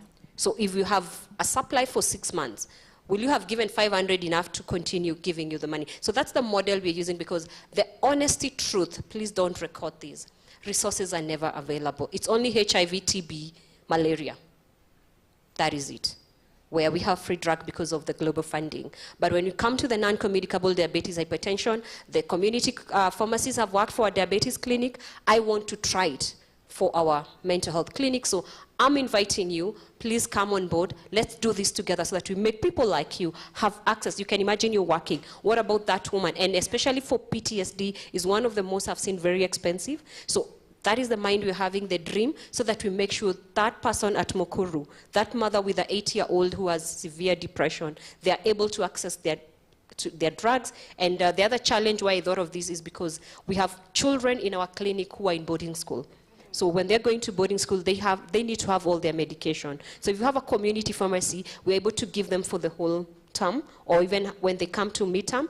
And again, this is the next generation. With their medication, their life continues. Right. So that's why I'm thinking of having a community pharmacy, but first with a seed grant to this community pharmacy. So karibuni sana, please let's do this together for the people in Nairobi. So let's give Stella a hand. Yes, Stella.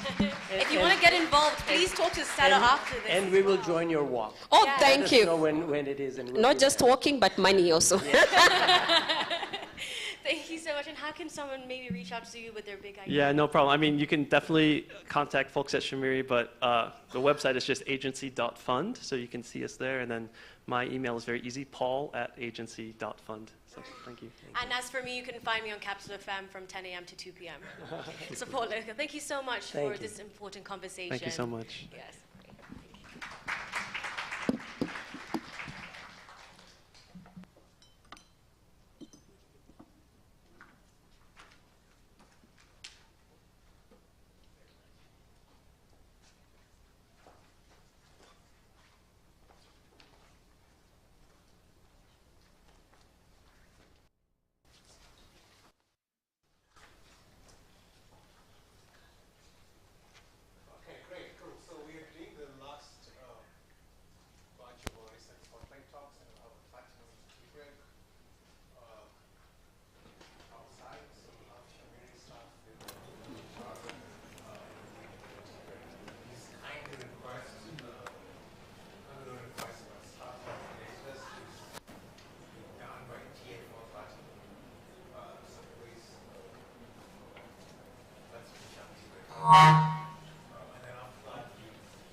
Who'll be sharing with us the next Research Spotlight talks.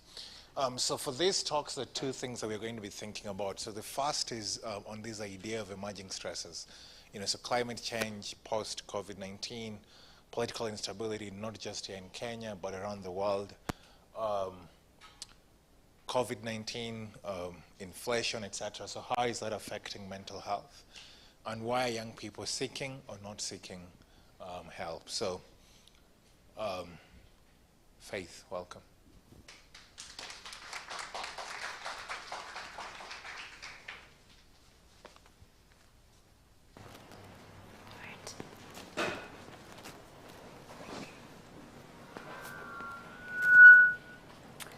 COVID-19, climate change, political instability, inflation, the rise in the cost of living, global wars, and conflicts.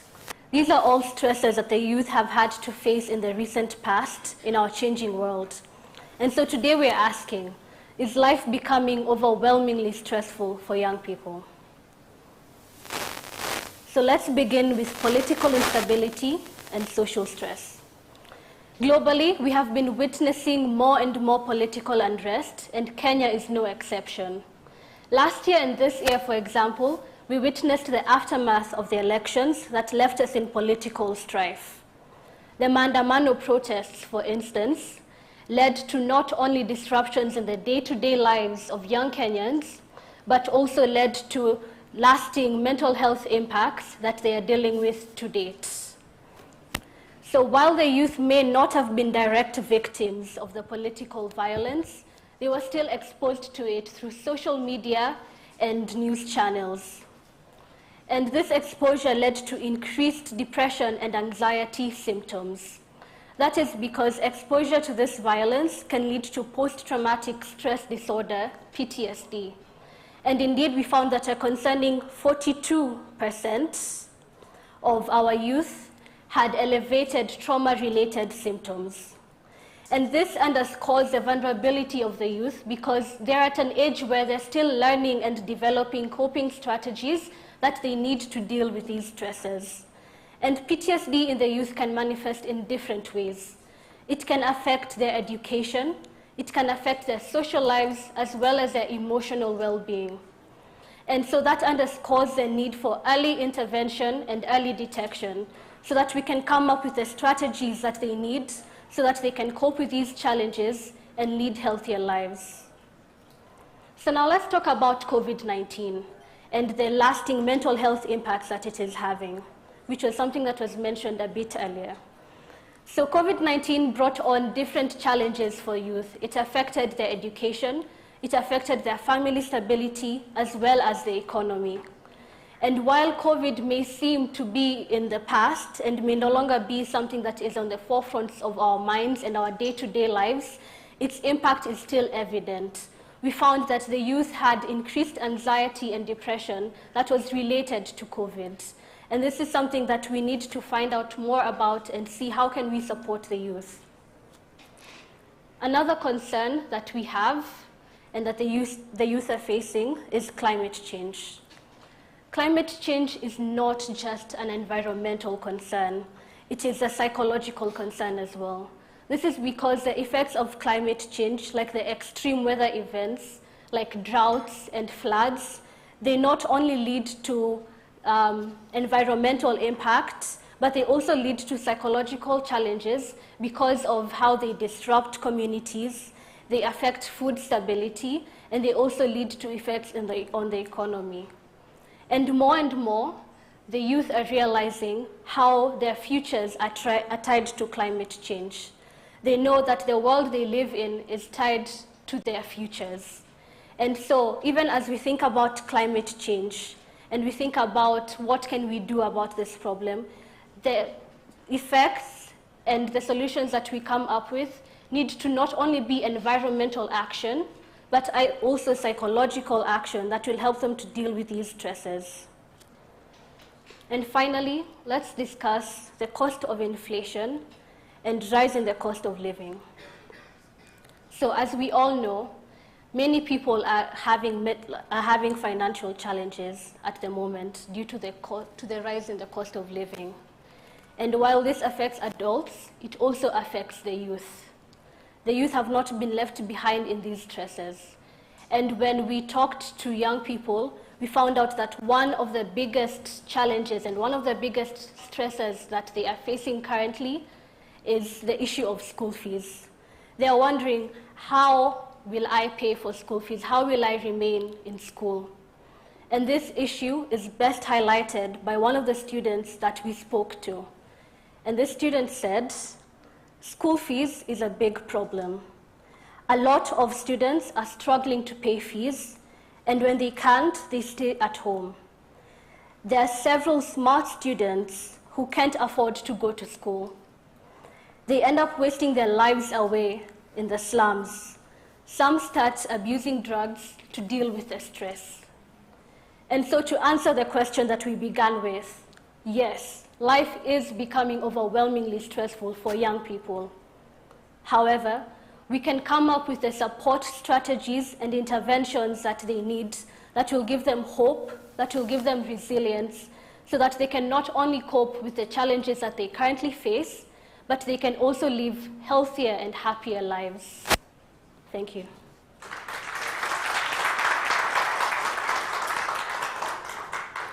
And so now that we've talked about the stresses that young people are facing, we're going to hear, with all these stressors, why are they not seeking help? I'll invite Rosine to take you through the next.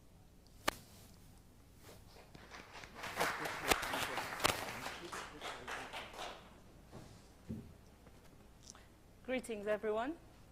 My name is Rosine Baseke, and today I want us to talk about a critical question. Why don't young people seek help? Throughout this whole summit, we have seen that there has been major advancements in mental health care in Kenya. Our understanding of mental health issues is clearer, and more avenues for seeking help are expanding. Yet, we still see that young people hesitate to seek help. We often attribute this to the fact that there is a treatment gap. There are limited resources, there's limited psychiatrists, limited counselors, and all that. However, we are now learning that we have new avenues. Organizations like Shamiri and MHRTF, that's the African Mental Health and Research Foundation, are now building community-based models that are able to support youth mental health effectively. So even with these advancements, we have noticed that young people are still hesitating to seek help, and we have found three main reasons. The first is stigma and shame. So young people are being scared. They're scared of seeking help. They are fearing being labeled as having evil spirits. They do not want to be perceived as weak. The more we stigmatize, the more young people are suffering in silence. It is a vicious cycle. The second thing we noticed were weak social supports. So we find that young people are having a hard time expressing the need for help. This is often due to disconnects between young people and the people who are supposed to be, or potential support systems, their family, their friends, teachers. There's a lack of understanding and empathy, which discourages open conversations about mental health struggles and psychological issues. The third and last we found was lack of awareness. So if you don't know what help you need, you cannot find it. We find that young people are not aware, and they do not know that they have mental health problems. They are not aware of signs and symptoms of mental health problems, and so they are not able to recognize when need is necessary. However, even when they do recognize some of these signs, they just do not know what kind of help they need, or how to even get the help that they need. So if we equip young people with the knowledge that they need to recognize early signs of mental health struggles, they can be able to seek the help that they need. So we also found that even when young people do seek help, there's two interesting dynamics. The first one is around gender. So we find that boys are less likely to seek help compared to girls. We often think that this is because there are very harmful social and gender norms that discourage our young boys from seeking help, from internalizing their emotions. They do not want to appear as if they are weak or showing any vulnerabilities.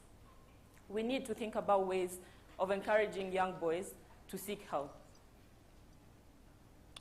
So the second interesting thing we found was that even when young people are seeking help, we find that they are turning to non-professionals. So 70% of the young people we interacted with preferred to seek help or reach out to non-professionals. So this is families, friends, their peers, and this just emphasizes the need for more community-based caregiving models and interventions that are able to support youth mental health. So what is clear is that we need to look at mental health care in a different way. We need to be able to understand that we have a society that has its different cultures and norms. We need to be able to understand that when we look at mental health care, we need to have all these things in mind. So what I'm proposing right now is that we have three things that we want to understand. So the first thing is we need to enhance mental health care, or mental health literacy, forgive me, yeah. The second thing we need to talk about is we need to destigmatize mental health problems or mental health issues. The third thing, we need to really tap into the pool of non-expert caregivers that are able to effectively support youth mental health care. So we're trying to create a society that seeking help is not just accepted, but is encouraged, so that we are able to allow our young people to feel okay to seek help and encourage them to find the right type of help that they need. Thank you.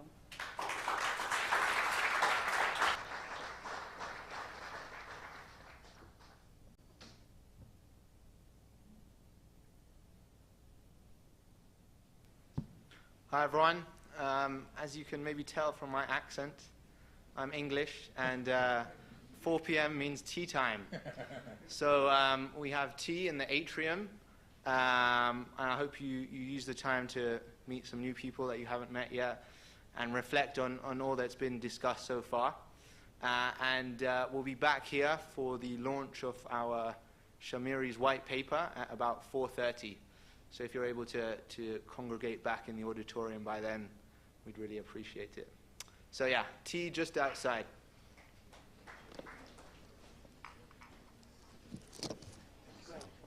Oh, pleasure. I'm enjoying it.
Kenya, the ratio of mental health caregivers to the total population is up to 1 million.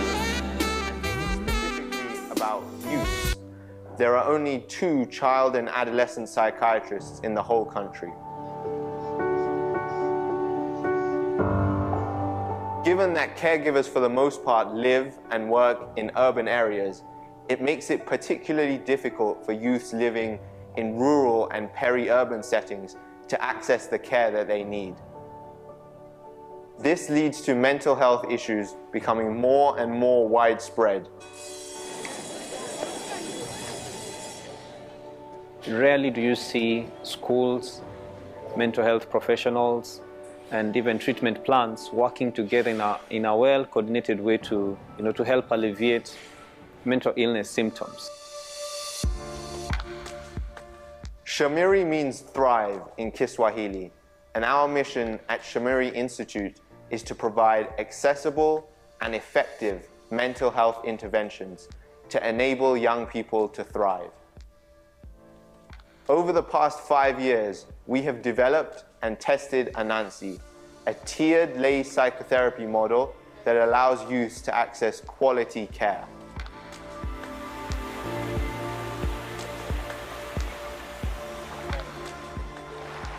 In 2023, we are excited to be expanding our footprint to implement Anansi in rural areas of Western Kenya. The Kisumu Hub was set up in October 22. Our hub is centrally located and it's surrounded by various counties in the Western Kenya.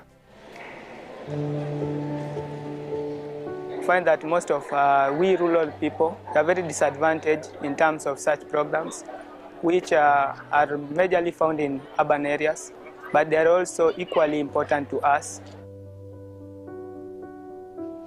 So how does Anansi work?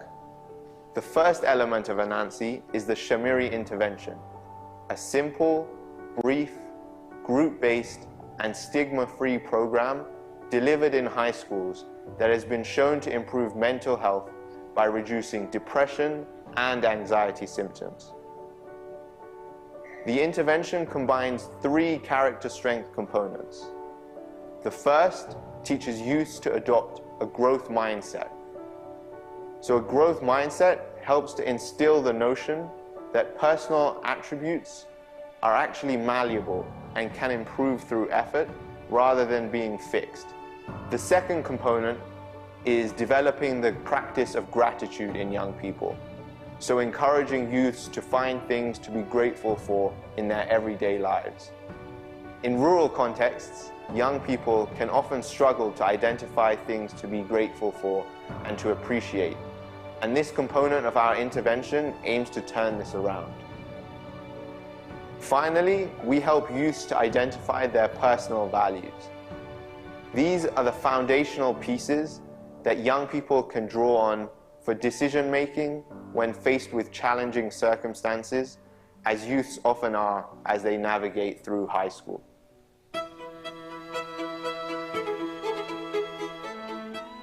Shamiri intervention, the fact that it has strategies that target the core values of the young people and the world around them, it has been able to infuse a spiral of positive attitude, thoughts, and also beliefs. What I like specifically about the Shamiri intervention is that it uses lay providers who have minimal training in mental health to reach out to some of the marginalized communities that may otherwise have not had access to mental health. The second and most crucial element of Anansi is our 3-tier caregiving model. So at the base of our model, we have youth lay providers that are high school graduates aged between 18 and 22 that deliver group-based sessions over 4 weeks after only 10 hours of training. They are supported by our clinical supervisors who provide clinical oversight and one-to-one psychotherapy where needed. Our supervisors can then triage to the last tier of our model, our local network of clinical psychologists and psychiatrists that provide robust support for youths that have more serious concerns. As a clinical supervisor, my role is to supervise and to empower fellows as they deliver the intervention. And also I work with students who have severe mental health symptoms, and I refer them to the clinical network, which is the top level in the three-tier model. And it's really encouraging to see young people who are motivated, who are willing to work for the well-being of other young people. Since I joined the program, I've had a great experience, especially getting to know new people, supporting the fellows, and also having a supportive team that is also passionate, and we have a common interest of helping adolescents and young people deal with the mental health challenges that they may be facing. I expect to see a lot of positive changes in terms of characters, because they have undergone the intervention.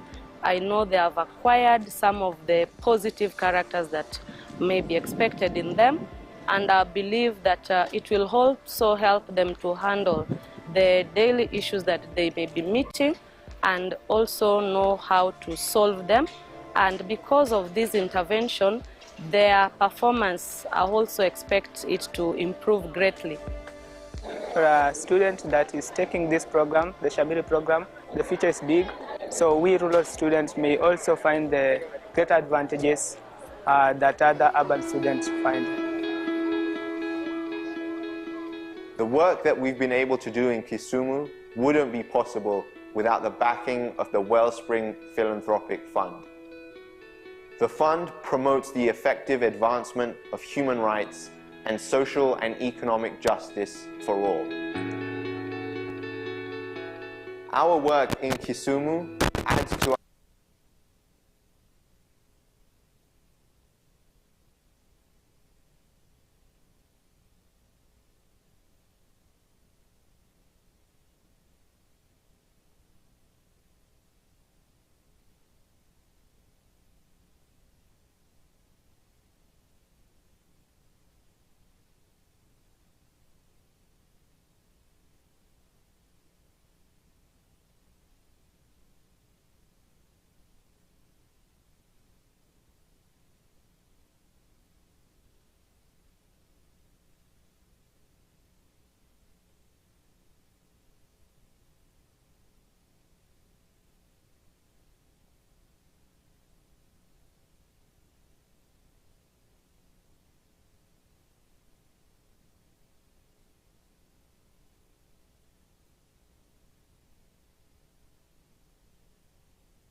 COVID-19, political instability, climate change,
check 1 2.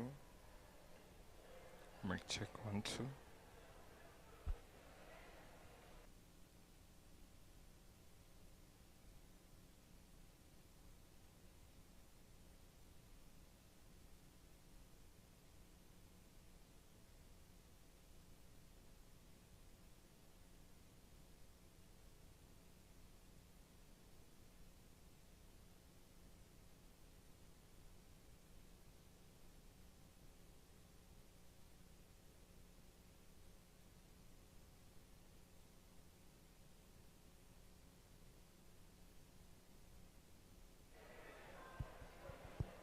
Mic check 1 2.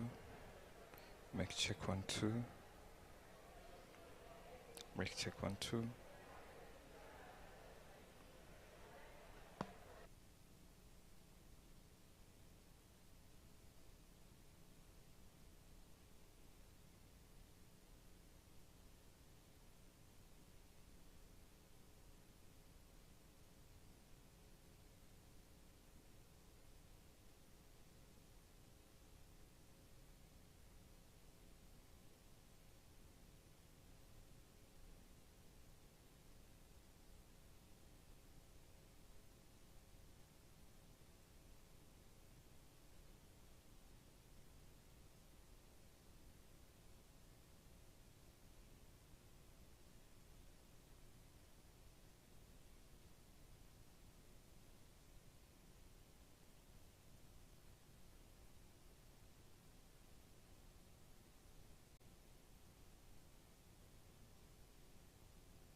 Check.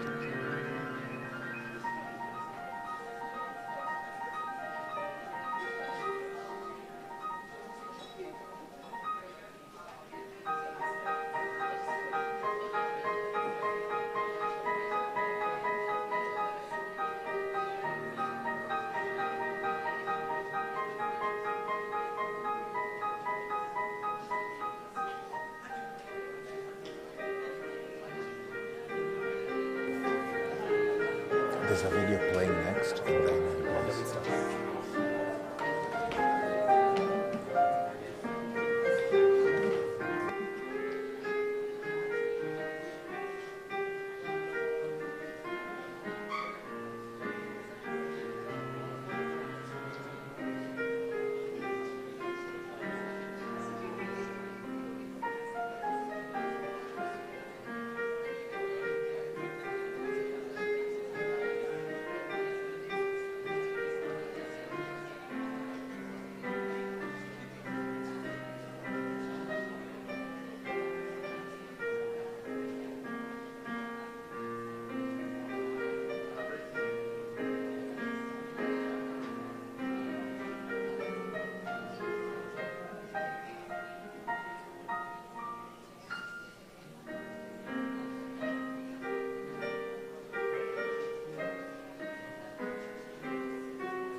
COVID-19, political instability, climate change, inflation, the rising cost of living, global wars, and conflict.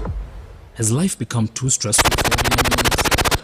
What role do our communities play in this increasingly stressful world? Is technology, from social media to artificial intelligence, good or bad? Why is it that we hesitate to seek help? And most importantly, what next? The science of human flourishing can guide us in answering these questions.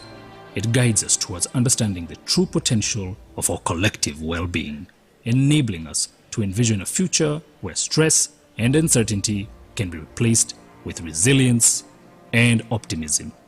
Today, we want to ignite your curiosity and inspire change. We want to create a collective, brighter future. At Shamiri Summit 2023, we're making the case that now, more than ever, the science of human flourishing provides us with a path to transforming our lives and unlocking our full potential.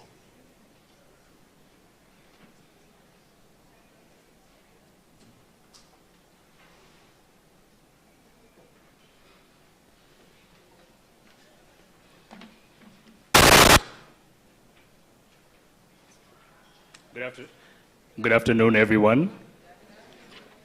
So thank you so much for bearing with us and staying strong with us throughout the entire afternoon. I'm still glad to see we still quite a few people here with us. So we are about to jump into the next session, which is the launch of Shamiri's white paper on youth mental health. We are seeking to, and the purpose of the white paper is to find out the prevalence of common mental health problems, i.e. depression, anxiety, post-traumatic stress, etc. To also find out and isolate the various risk factors and environmental factors that impact youth mental health. And with this survey, and with this, actually not survey, this white paper, we seek to achieve a goal of, or objective of painting a picture of the most status of youth mental health in Kenya. So to just jump in straight, I will introduce our Chief of Staff, Mr. Rahim Daya, to just get further into detail on our white paper. Mr. Rahim, please come up to the stage.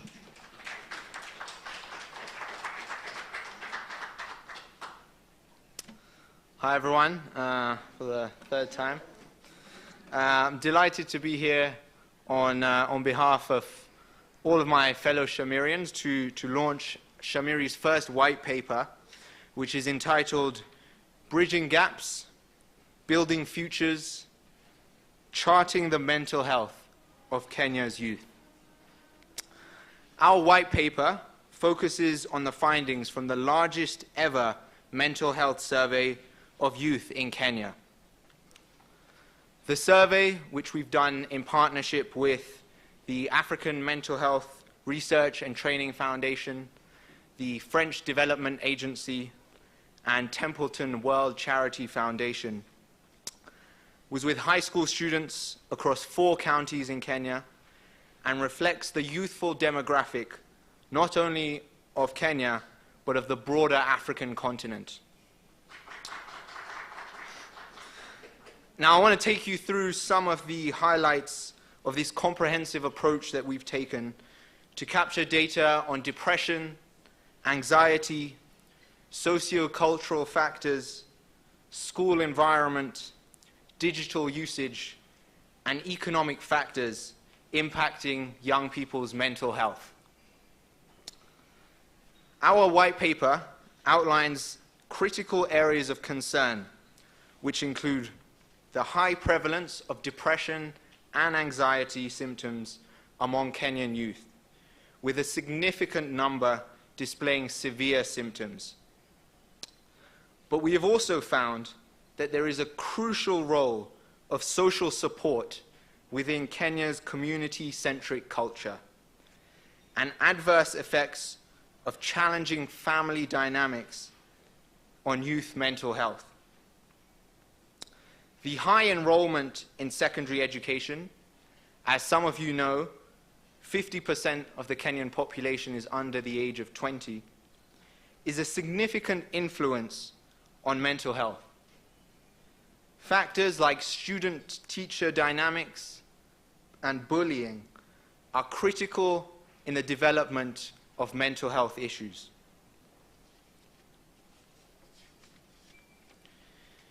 Youth face challenges in the digital era, and some of my colleagues have spoken about the proliferation of social media and how this poses new challenges for young people. Social exclusion, loneliness, and negative body image are among these challenges. There are emerging stresses in a changing world.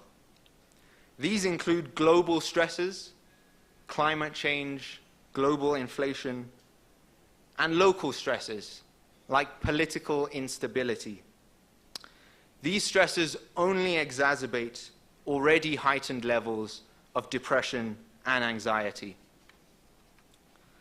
Finally, economic stress on parents and adults in households leads to food insecurity, increased school absenteeism, and heightened domestic tension. So what is the path forward among all these critical concerns? We think at Shamiri that it requires a collaborative and holistic approach to address these complex challenges, and this holistic approach needs to bring together educators, health providers, parents, policymakers, and youth themselves.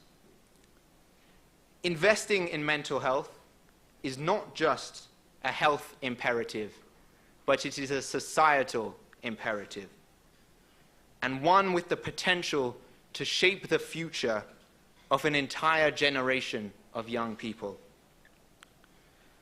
We think that this is a unique and timely opportunity right now to improve the mental health and well-being of youth in Kenya and to set an example for other countries across the globe. Thank you.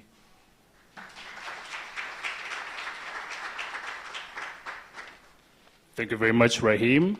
And forgive me, I don't think I've had enough coffee. I didn't get to introduce myself.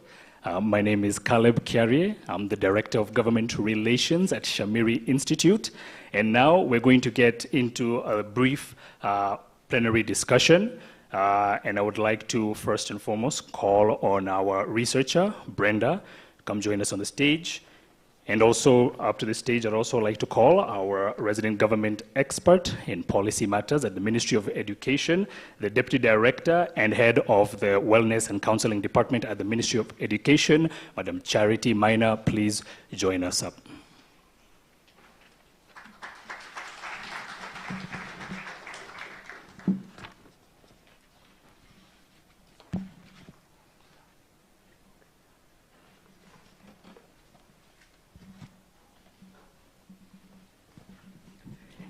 And also, just for everyone who is here, if you have the program on you, there's a QR code which you can scan and get access to our white paper. You can feel free to read it or a bit later after this panel. Thank you. So, Brenda, jumping straight into it. First question we have is, what are the most unexpected findings from the National Survey on Youth Mental Health, and how do these findings challenge our current understanding of mental health among Kenyan youth?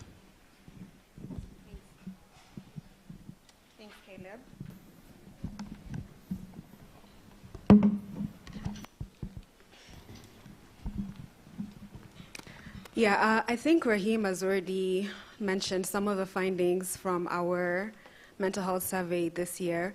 But I think the two findings that really stand out for us. The first is the alarmingly high prevalence of PTSD symptoms in our youth. We know that PTSD is a common mental health problem among youth in sub-Saharan Africa, but our survey revealed we screened for the prevalence of PTSD So this does not reflect like a formal diagnosis, but we did find an alarmingly high 42% indicated probable PTSD. And this may point to the unique stresses that our youth are facing and are increasingly worsening for youth, and also points to the need for interventions to help them cope with these new stressors and traumas that they're encountering. If we don't intervene and if we don't take this seriously, then we may have a future where our youth are really struggling. So I'm really impressed to hear about some of the initiatives such as the BMI, Brain and Mind Institute's Mental Health Ambassadorship Program, where we're able to support our youth and kind of like destigmatize some of these issues. Another key finding that we found was that youth are not turning towards professionals for help with their mental health, but they're turning more towards their friends, their families, their teachers. And this is something that we need to also look into equipping these unconventional sources of support to be able to support our youth. So interventions such as the ones that Shamiri does, which is training the trainer and going down to the ground and incorporating local youths into the process of providing interventions. This is in line with people feeling more comfortable going towards age mates, family members, and cohorts. Very nice. So, second question. How does the data on social cultural factors such as community support and family dynamics guide future research directions, and what gaps still need to be addressed to inform more effective mental health strategies?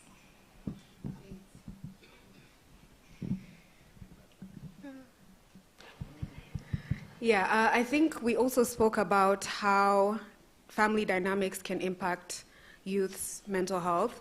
So youth who grow up in single-parent households or in households where both of their parents are not present have a higher, they have a susceptibility to mental health problems.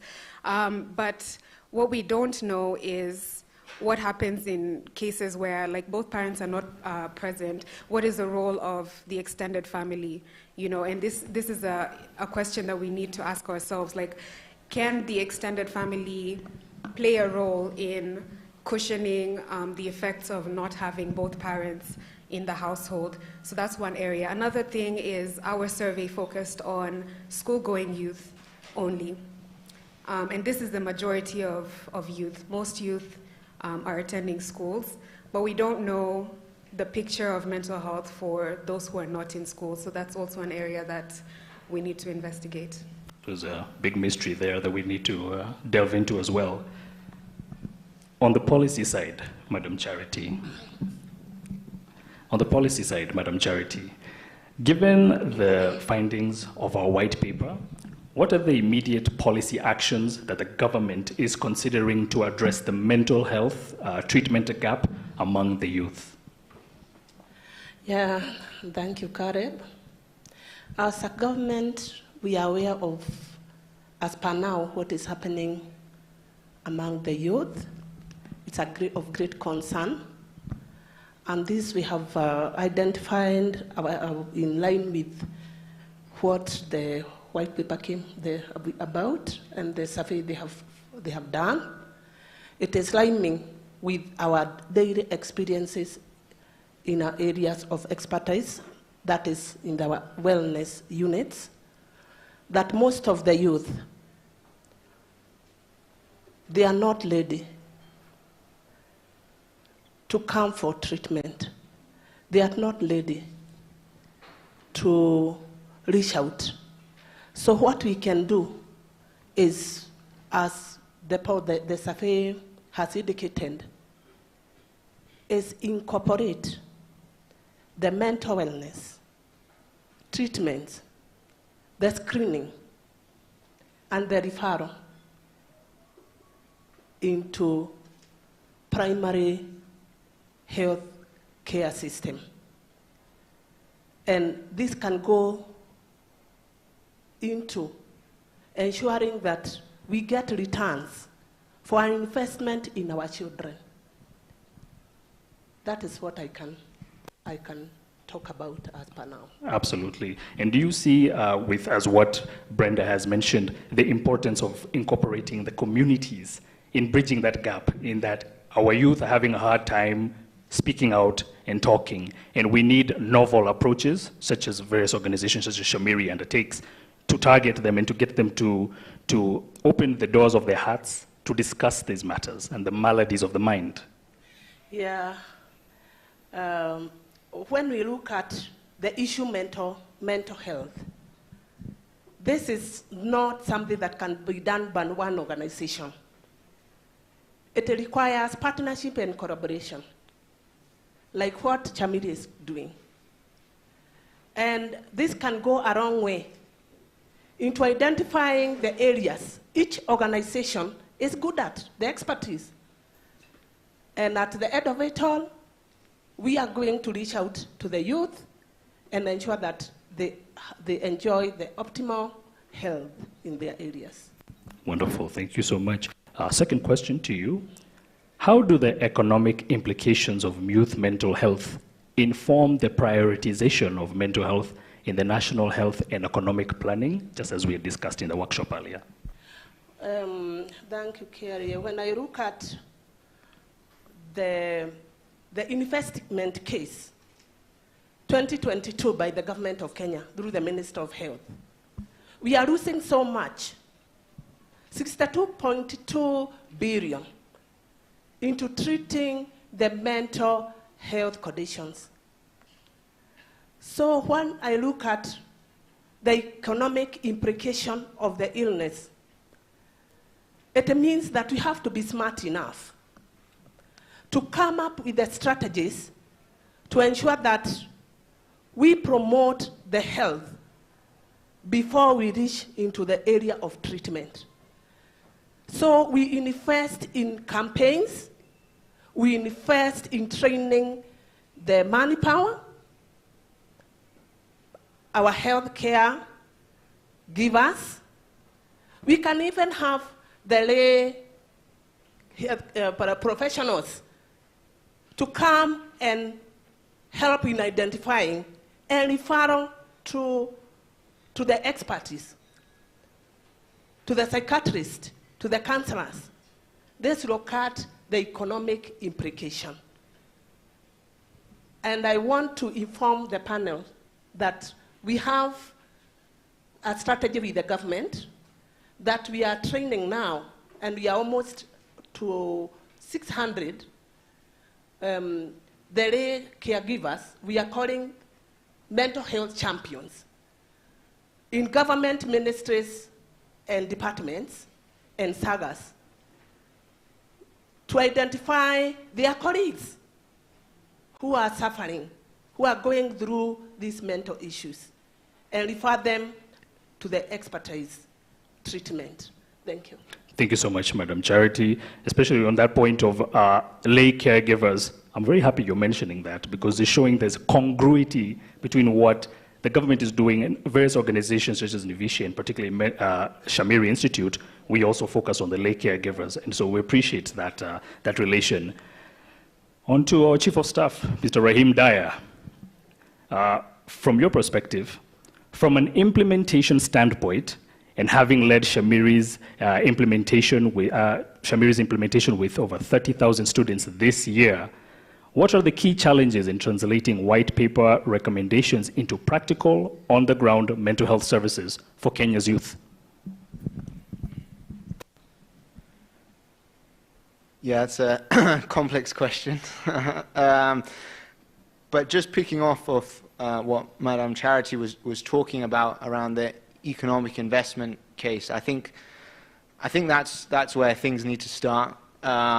Making it an attractive investment case for investment in mental health, which has implications not only on physical and mental health and well-being of Kenyans, but also wider economic implications in terms of economic productivity. In terms of what we've seen on the ground, the first is around there being a limited access to training for healthcare workers, not just in the mental health space, but we work primarily in schools, and so teachers are often a first point of contact for students. But right now, there are limited resources for them to access around training for helping youth with any mental health challenges that they have. And then secondly, there is still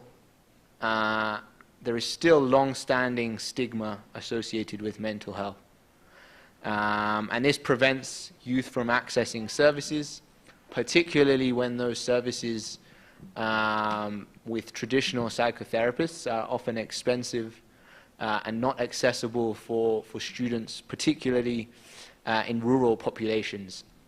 But I think, and I'm so glad that Charity's on this panel with us, because both the Ministry of Education and the Ministry of Health are taking really important and crucial steps to addressing these gaps and going towards realizing some ambitions that they've set out in their mental health action plan, which is really commendable and something that you don't see all countries doing. Often policy doesn't translate to practice, but I think in Kenya the respective ministries are really taking a step towards that, which is really exciting. Thank you so much, Rahim. And just touching on that element of stigma and getting through that barrier, you actually have very good exposition on how Shamiri is able to do this, and maybe we might have one or two people who had not captured that. How does Shamiri cut through that friction, cut through that fat of stigma to achieve our interventions? Perhaps you could give us just a word or two about how we do that. So there's a few ways we do that, and I think my boss will speak a little bit more about it. But one of the ways is delivering our interventions through lay providers. So having relatable peers deliver our interventions means that this is not as much of a stigmatized mental health intervention as it is a conversation or a discussion with a near peer. The second is around actively building awareness among teachers in schools about the work that we're doing.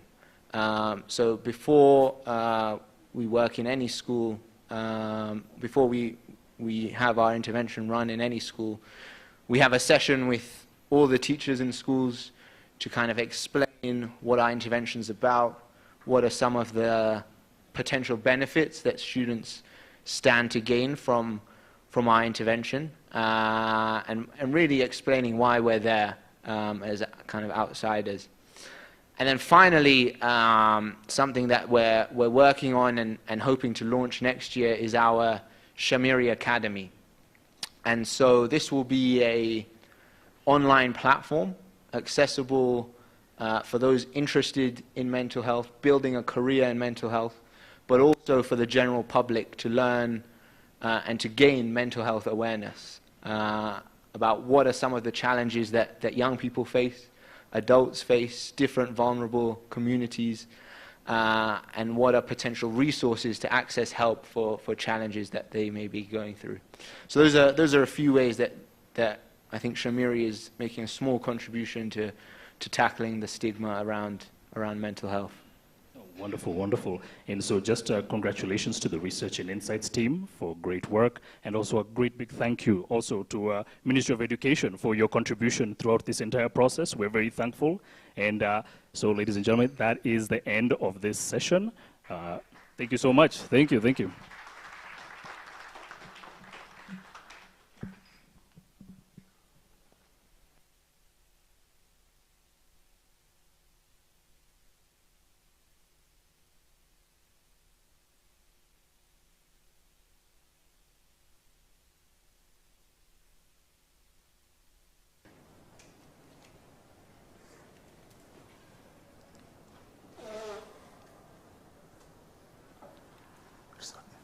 Okay, great.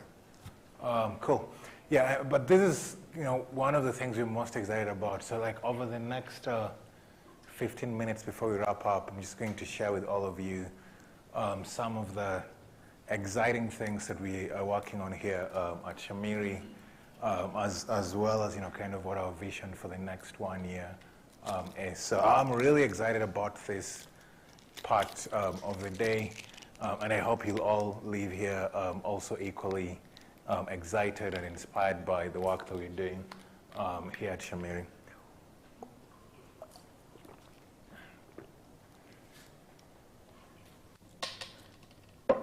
Great. So as I mentioned at the beginning, one of the things we're really proud of here at Shamiri is that we are innovating at the frontier. And what we mean by this, and I think a few panelists also touched on this, is rather than taking models and interventions from the West and copy-pasting it in Kenya, we are shifting this innovation paradigm, and we are building things in Kenya, building it for Kenya, but hopefully we are going to be exporting this to the world as well. And so every year, we make really great strides when it comes to the mental health space, and we're really proud of these strides, and we just wanted to share some of this with you. So right now, there are three big questions that we think a lot about at Shamiri. So the first question is, how do we build for scale? And this is a very important question because as it has been very obvious in the past 2.5 hours that we've been together, there is a big treatment gap. There's a big need for mental health services. And so if we are going to really make a dent in this field, we have to build for scale. Like, we have to build systems, you have to build interventions that can not just serve hundreds and thousands of people, but millions and eventually even billions of people. And the second thing that we think about a lot is how can we make therapies more potent? And I'll be talking a little bit more about this in detail. But the idea here is you realize that when it comes to mental health, most of the interventions and therapies, be it psychological or pharmacological, are not that potent. They're not that effective for everyone. And so a big challenge in the mental health field globally is how do we start designing interventions that can be more potent. And the third thing that we think about is around the supply of caregivers. So we talk about this paucity and dearth of psychiatrists, psychologists, etc. And we realize that, even as we are scaling and even as we are building this bottom-up model, at some point, a huge bottleneck to us scaling up is going to be us being able to have a good supply of qualified, competent people who want to work as caregivers within this space. So how do we build for scale? How do we make therapies more potent? And how do we train the next generation of caregivers? Those are the three questions that we really grapple a lot at Shamiri. And I'm going to try and attempt to answer how we're thinking about these three questions and some of the innovations that we're doing around these three questions. So let's start by how do we build for scale? So to build for scale, you need two things. The first is you need a model that can scale. You need a framework, a model, something that you can be able to scale. And the second thing that you need is you need a system that can allow you to scale for this model. So there are two parts of this equation. So the first is you definitely must build a model that can be scaled. And the second part is realizing that scaling is actually a logistical supply chain concern. So how do you build the systems that can allow you to take this model and bring it up to scale? So let's think first about a model that can scale. So when we started our work at Shamiri, this was the first question that we asked ourselves: how can we build a model that can scale? And just to put this into context, the reason why we need a model that can scale, as evidence, for example, in this white paper that we've released and in so many kind of research that has been done, is 1 in 2 adolescents screen for mental health issues, and about 1 in 6 have a diagnosis for a mental health disorder. So the need is very huge, especially given that the median age in this part of the world is 20. So we do need to really, really build for scale. So when we were starting our journey in 2019, we wanted to learn from the best, because that's what you do. You want and you try to learn from the best. And so that led us to going to where the best was, and we thought that was the West. We thought, it would be Europe, that it would be America. So we started America and wanted to learn from the Americans and see, what they were doing. So this is the American model. Just gonna skip.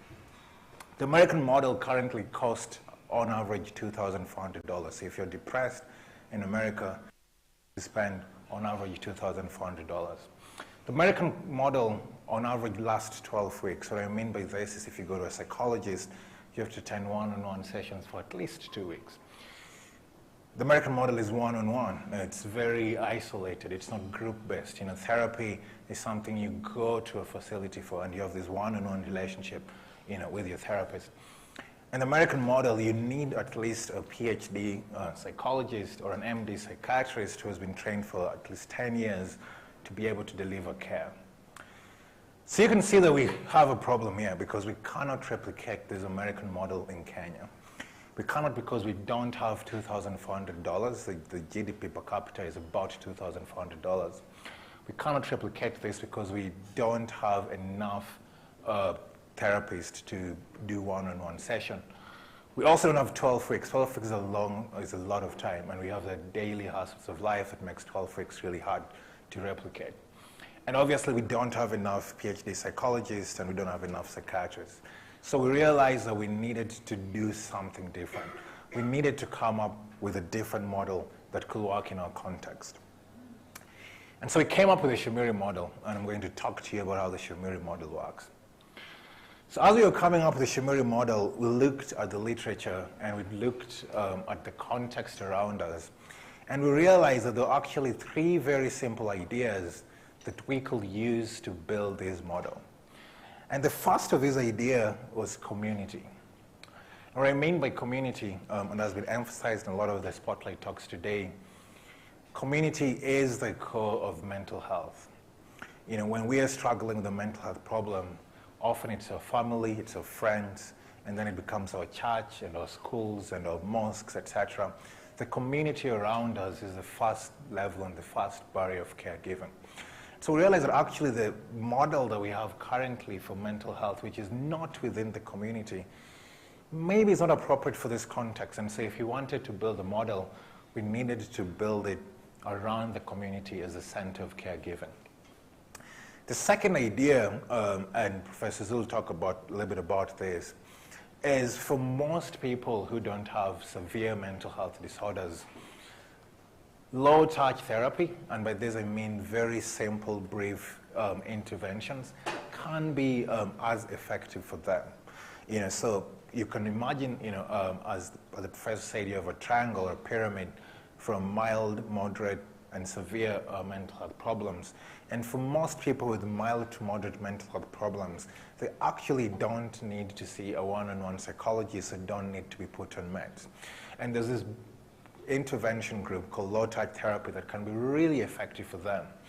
And to use an example, an analogy from earlier, it is kind of equivalent of treating cancer when it's at stage 1 and stage 2 and not at stage 4. And the third idea that we had was this thing that we call tiered caregiving. So we realized that we don't have enough human resources, at least professional human resources, to solve mental health problems. But what we did have is we had a lot of different types of caregivers who were already working in the ecosystem. We had community mental health champions, as has been mentioned. We have the clergy, we have social workers, we have teachers, guidance and counseling teachers to be specific. We had all of these other pool of resources that were already thinking about mental health and already working on mental health, but were just not part of the formal mental health care system. So could we build a system that allows us to triage all of these human resources that we have? So those are the 3 ideas behind the Shamiri model: centering on community, focusing on low-touch therapy, and tiered caregiving. So community, so let's now deep dive into community and see how we at Shamiri think and implement interventions at the community level. So the reason why the community is important is because it allows us to create a support network. It allows us to make seeking mental health more relevant, more topical, less stigmatizing. And then it also allows us to be able to deliver effective group-based therapy, which, as we will soon learn, is the core of what we do at Shamiri. And when it comes to low-touch therapy, the reason why we're also really excited about this is that it's an easy point of entry. So for most people who are seeking mental health care, they're more likely to engage with a low-form, low-touch of therapy than they are to go to a psychiatrist or psychologist at the first time. And the second thing is most of these low-touch therapy tend to focus on overall human functioning rather than on a diagnosis and treatment of depression, for example.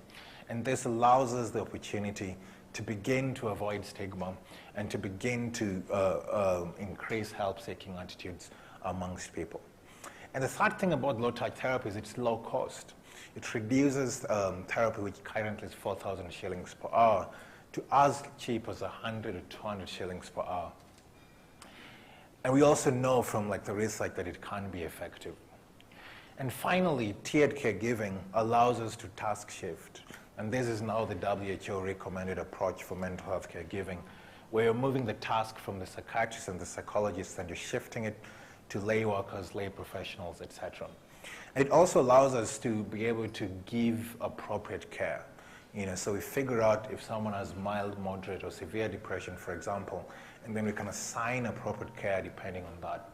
And finally, it allows opportunities for both upward and downward referral. So we can escalate severe cases, and we can also do downstream referrals for less severe cases. So that's the Shamiri model, and I'll just walk through two instances of how this model comes to life.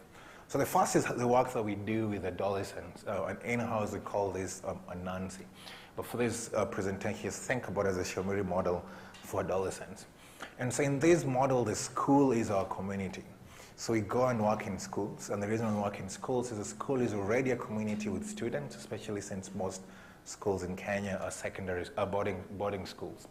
And so that allows us to basically be able to bring care to people at the community level rather than having to get kids out of school to seek care.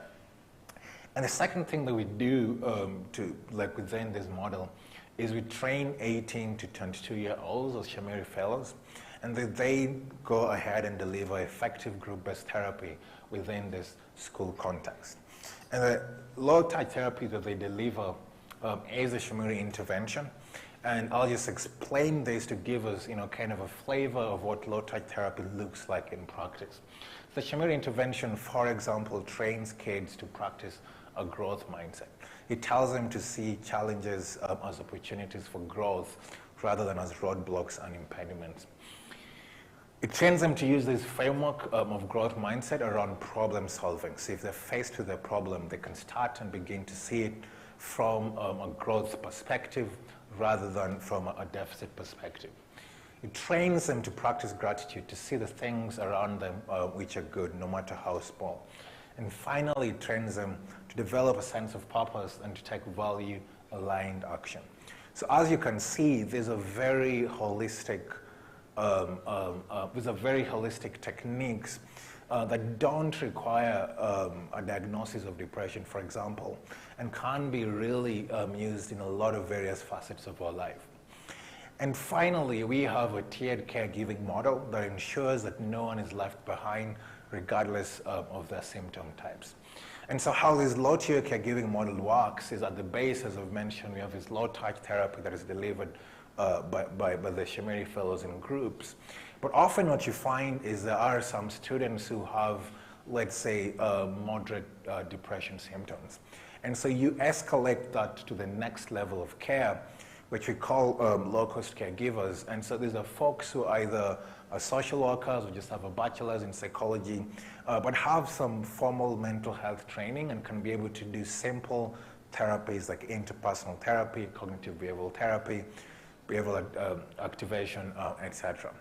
And finally, we have the clinical experts. So working with a few psychologists and psychiatrists, you can then be able to triage the more severe cases to this third layer.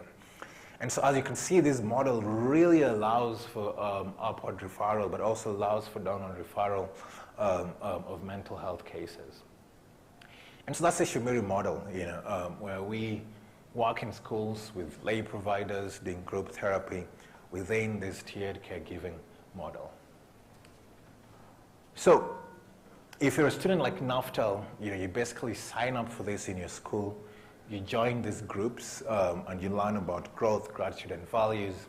And we know that after only 4 weeks of this, after only 4 sessions, we know that students like Naftal are thriving. We know this because they report reduced depression, reduced anxiety, improved grades, and better relationships. And we're not making this up. We've tested it, and we've just not tested it once. We've tested it in 4 RCTs, and we have many other RCTs which we're doing currently. So that's the Shamiri model for adolescents. And so I want to compare this model to America's finest, right? So America's gold standard model is 12 sessions, one-on-one, PhD needed.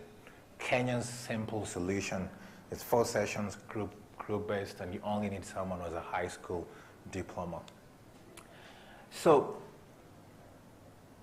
assume that every time you go to therapy, you have from 0 to 100% chance of getting better. Let's say getting depression-free. So what we've done is we've taken evidence from 50 years of psychotherapy in America. So like 50 years of kids in America who are depressed going to seek care through the American model. And we've translated this effect size into this percentage. And so if you're an American kid going through the American gold standard model, you have a 63% chance of becoming depression-free after getting therapy through this model.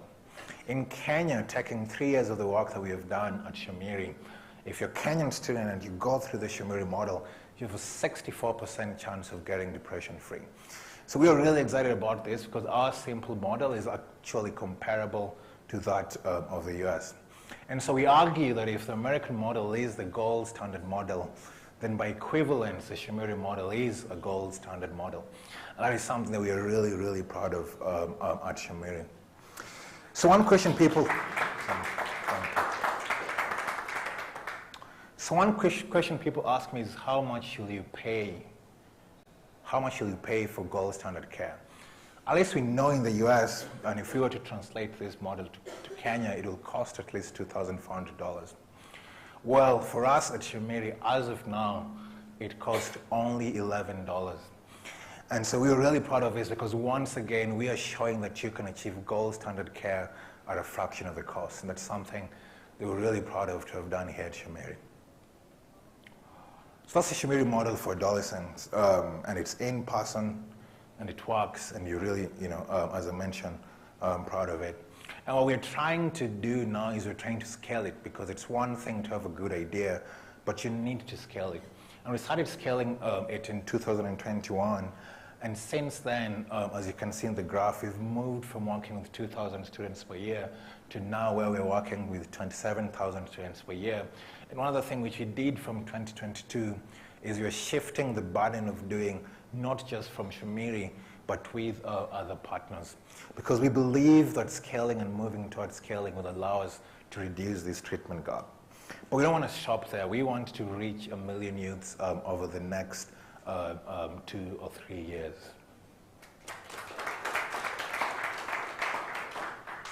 So we live in an increasingly digital world. And we're realizing, as Brenda mentioned, and Faith and Winnan mentioned, that there are also a lot of young people who are outside of schools, a lot of young people who are in universities. There's a lot of things that we need to do around scaling. And so one of the questions we've started asking ourselves since last year is, can we be able to replicate this model that we think can scale for the digital age? How can we build for the digital age? How can we build for a world that is increasingly digital? How can we build for a society where young people are starting to prefer, digital interventions and digital communities rather than in-person communities? And so when we started thinking about this, we realized that the only way we could do that is that we had to transform the digital experience. We had to, as we mentioned in one of the spotlight talks, move it from being very toxic to being a space where people could actually thrive. And that's a very difficult thing to do. It's very difficult to design a digital experience that is actually holistic and actually beneficial and not detrimental. But we've been trying to do that, and we've been trying to build that, and especially for young adults, just realizing that the 18 to 22, 23-year-old group, they're now mostly having smartphones, they're going to universities, etc. And we realized we needed to start building something for it. And so the first thing that we started thinking about is, could we build a community app that can be able to translate some of the very great ingredients we had in one-on-one interactions in the group settings in schools? And could we make this community, be supportive, be great, and be something that people want to be part of? And as we were thinking about this, we got really interesting feedback from the young people we were co-creating this with. And that was that they wanted to be able to track and share the mental health with a community of people who, quote unquote, get it. They wanted their friends to be accountability partners. They wanted their friends to know how they felt. And they wanted their friends to be part of their mental health and well-being journey in a very safe and inclusive space. And so we took on that challenge to see if we could design that community app. And we did, and we call it Rafi from Rafiki. And the crux of this app is that it allows us to be able to check in, and as I mentioned, to build a community of those who get it. And so I'll speak about these two parts, check-in and a community that gets it. So when we're thinking about checking in, we realized that people wanted to know a few things. First, they wanted to wake up, or they wanted to, at any point in the day, know what their emotional state was. And they wanted to know the feelings which were associated with these emotional states. And they wanted to know the triggers that were triggering these emotional spaces. They wanted to know the emotional state. They wanted to know the feelings that were associated with this state. And they wanted to know the triggers that led them to this emotional state. And so we build around this. We build a way for them to be able to know what their emotional state was. So for example, here you can see that this person's emotional state is neutral. We wanted them to know why it was calm. It was calm because of friends.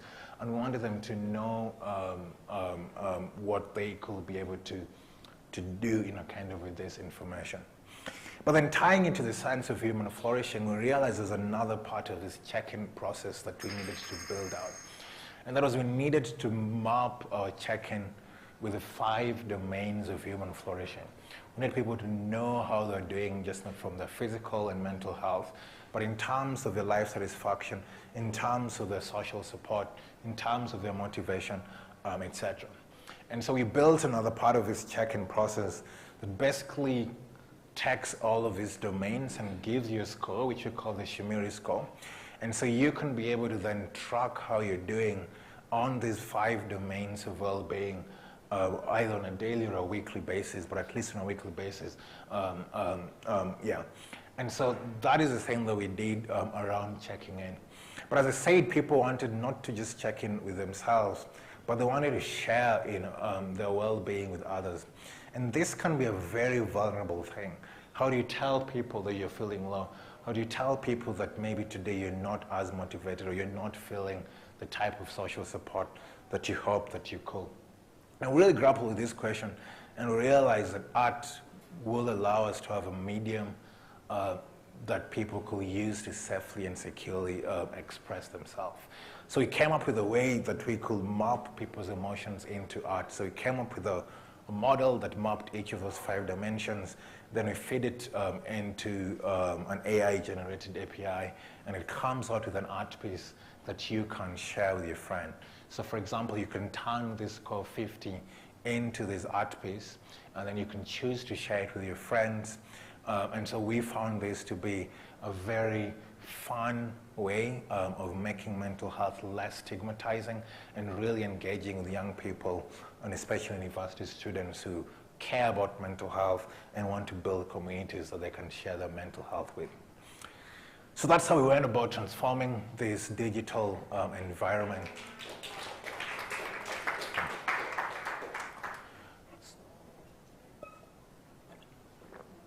So that's how we went about transforming a digital environment into an experience that can be supportive, inclusive, and less stigmatizing.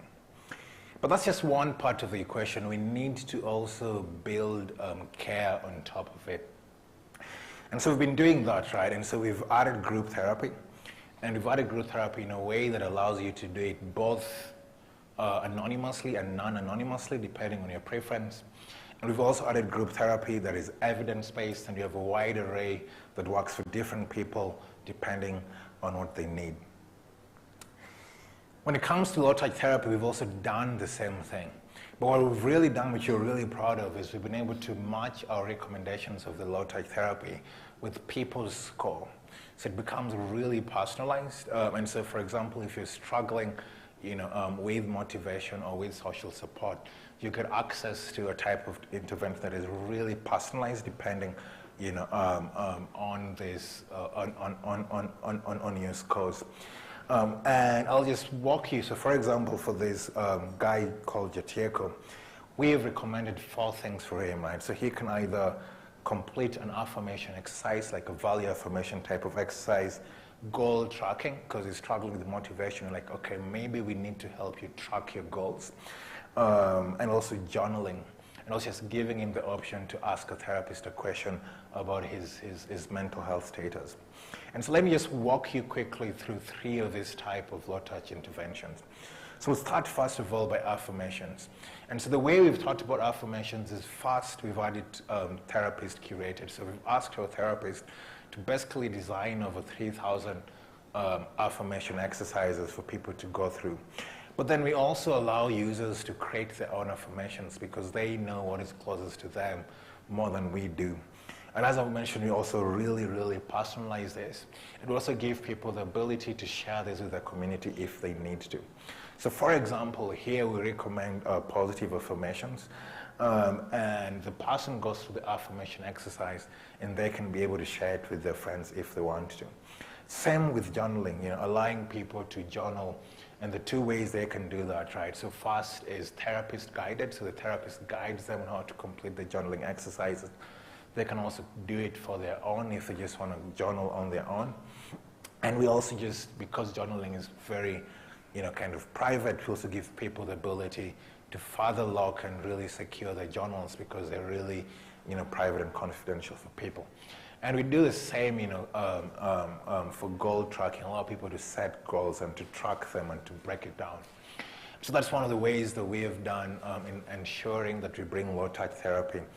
And we also make it digital to complement the work that we're doing in person.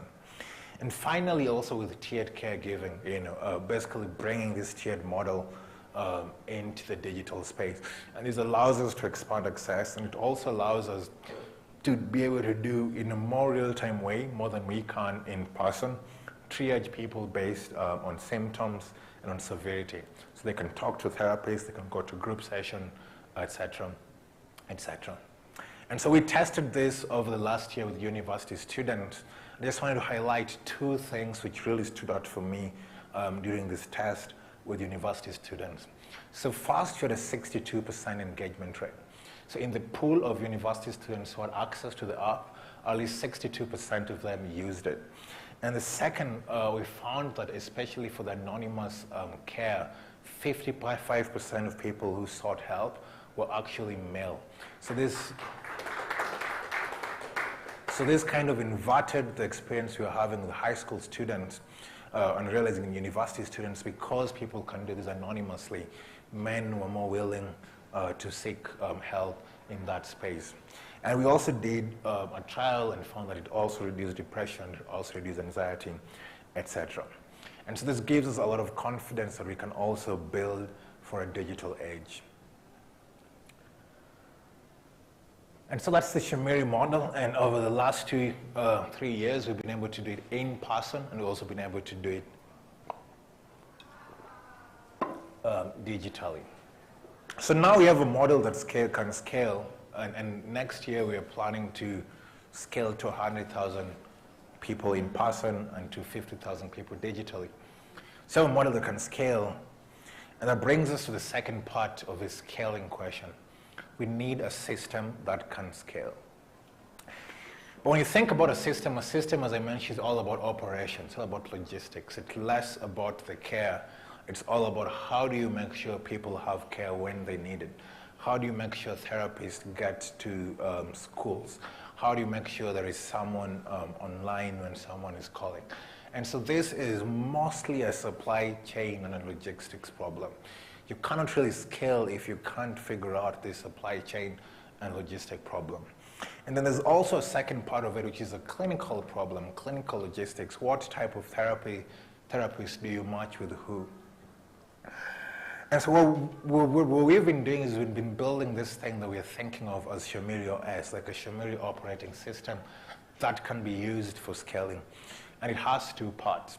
The first part is a digital hub that we are building and we are hoping to launch out soon. And the digital hub is mostly for doers. It's mostly for people who are implementing, the operators, people on the supply chain side of this. And the second part of what we're doing is we're building also a similar platform, but this one is mostly for clinicians. It's for the therapists across our 3 tiers to be able to give them access to this type of system that they need to deliver at scale. So I'll talk briefly about this digital hub. So with the digital hub, what we're really trying to do is we're really trying to automate the processes around caregiving. So how do you onboard students? How do you process their data? We're also trying to automate the HR aspect of this. Caregivers need to be paid, for example. And we're also trying to get real-time analytics. And what we mean by real-time analytics is we're trying to figure out what is the cost, per client in real time. Are these therapies working? As you're moving to new geographies, are things working the way they should be? Are there things that we need to tweak? And we're also trying to optimize in real time. And by optimizing, we're trying to figure out where do we take resources. So for example, like where do we have most need for clinical experts or most need for clinical supervisors so that we can be able to push those resources towards that. And we've been really working hard on this, and I think we'll have a version of this ready within the next week or so. We're hoping to launch it next year. And we think this is all really going to turbocharge how we are delivering care for young people. And on the other hand of this, we're also building a caregiving platform.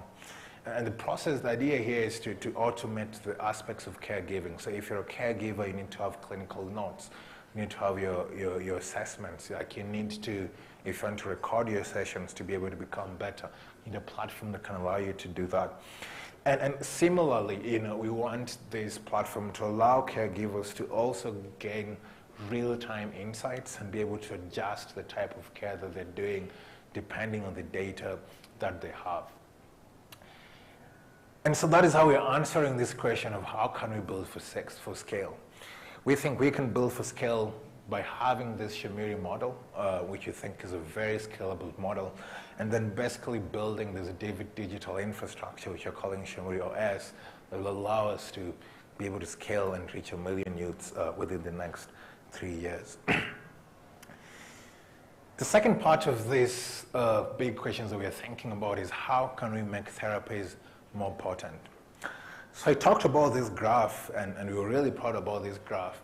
But this graph also highlights the problem we have when it comes to psychology, psychiatry, and mental health in general. And the problem is mental health therapies are not that potent. These graphs should be closer to 80, 90, 100%. And by being at 63 or 64%, we are only doing slightly better than chance. We're only doing 14% better than chance. And there's a big problem in the mental health field, like how can we make therapies which are more potent? And that is something that we think a lot about Shamiri. How do we make mental health therapies be more potent? So obviously, if you want to make mental health more potent, there are 2 things you need to do. First, you need to develop better therapies, and second, you need to have better therapists. And so these are the 2 guiding principles for us when we are thinking about making mental health more potent. One, how do we build better therapy? And second, how do we get better therapists? So I'll start by talking about how we think about developing better therapies at Shamiri. When we think about better therapies, we think that there are two things that can allow us to build better therapies. And the first idea is this idea of precision care. What I mean by precision care is having more targeted therapies for people, so that rather than giving everyone the same intervention, you're giving them the right type of intervention that they need. And the second part is you need to actively try to develop novel therapeutics. So we need to go back to the drawing board and ask ourselves, how can we develop interventions and therapies that are more effective? At Shamiri, we think about these two things all the time. And so let me begin by precision care. So precision care is all about matching people with the right type of therapy. And this is how we currently do it. So we get a lot of data when we are doing this work. So we get data, let's say like social demographic data. So I know your age, gender, county, school, socioeconomic status, etc. Then I also get a lot of data on a lot of different indices. So I have data on your mental health, on your social support, academic grades, etc. And so we think that precision care is mostly a data problem. How can we transform this data into a way that allows us to match people with the right type of therapy? And right now we're doing it in two ways. So the first is we try to compress this data on two levels. So the first level is severity, so how severe is a problem. And the second level is the symptom type, so what type of problems are you struggling with? And then after that, we kind of layer this other social demographic information and well-being information, etc. that we have. And that allows us to then be able to precisely try to match you with the care that we think works for you.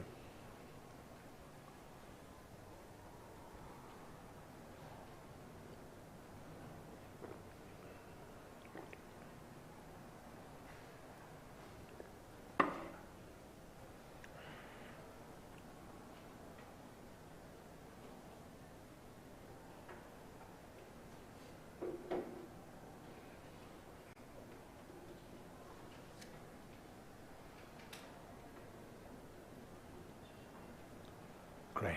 Cool. Yeah, and so you can build these precision care algorithms on top of all of this data that you have, and you begin to figure out for whom and under what circumstances interventions can work. And that's one of the things we're starting to do this year and going to continue to do into next year, is trying to start building these data compression systems that allow us to match people with the right type of care. And so we can think about it almost as like an AI model that over time, can be refined to figure out for whom, under what circumstances, different type of care works. The second part of making therapies more potent is designing novel therapies. So it's about developing and testing new interventions and expanding our toolkit of interventions. And sometimes this requires us to think out of the box, literally, to think of like new ways and new approaches that we can use to design interventions and to build mental health care therapies that are more effective. And I'm going to talk about one approach that we've been experimenting with and that we're really, really excited about. And this approach is called the network approach. So in the network approach, we are challenging the assumptions that mental health problems are quote-unquote diseases. So what I mean by this is, let's say I get diagnosed with malaria. I know that malaria is a disease because malaria has a very specific cause. So you have like a female Anopheles mosquito that has to bite you for you to get the bacteria that causes malaria. Malaria has a very specific set of symptoms. So when I have malaria and you have malaria, our symptoms are generally the same. And malaria has a very specific cure. So an anti-malarial drug only cures malaria doesn't cure tuberculosis, for example. When you think about mental health, all of these assumptions that underpin this medical model fail. So if you think about depression, for example, depression has a lot of different causes. And what may make me depressed, maybe what doesn't make you depressed. And then when I am depressed, how my symptoms of depression may be completely different from the symptoms of depression that you have. And when we think also about treatment, we realize that both psychological and pharmacological treatments for depression also happen to treat anxiety and also happen to treat PTSD. And so this makes us begin to challenge, like, is depression a distinct disease that is separate from anxiety, that is separate from PTSD, for example? Or maybe is there something else that is happening there that we don't really know? So in this approach, rather than trying to think about depression as a disease, we think about the symptoms of depression as being different elements within a network. So let's say I'm in a friend network. So I have the friends, I have my best friend, and then I have maybe mutual friends.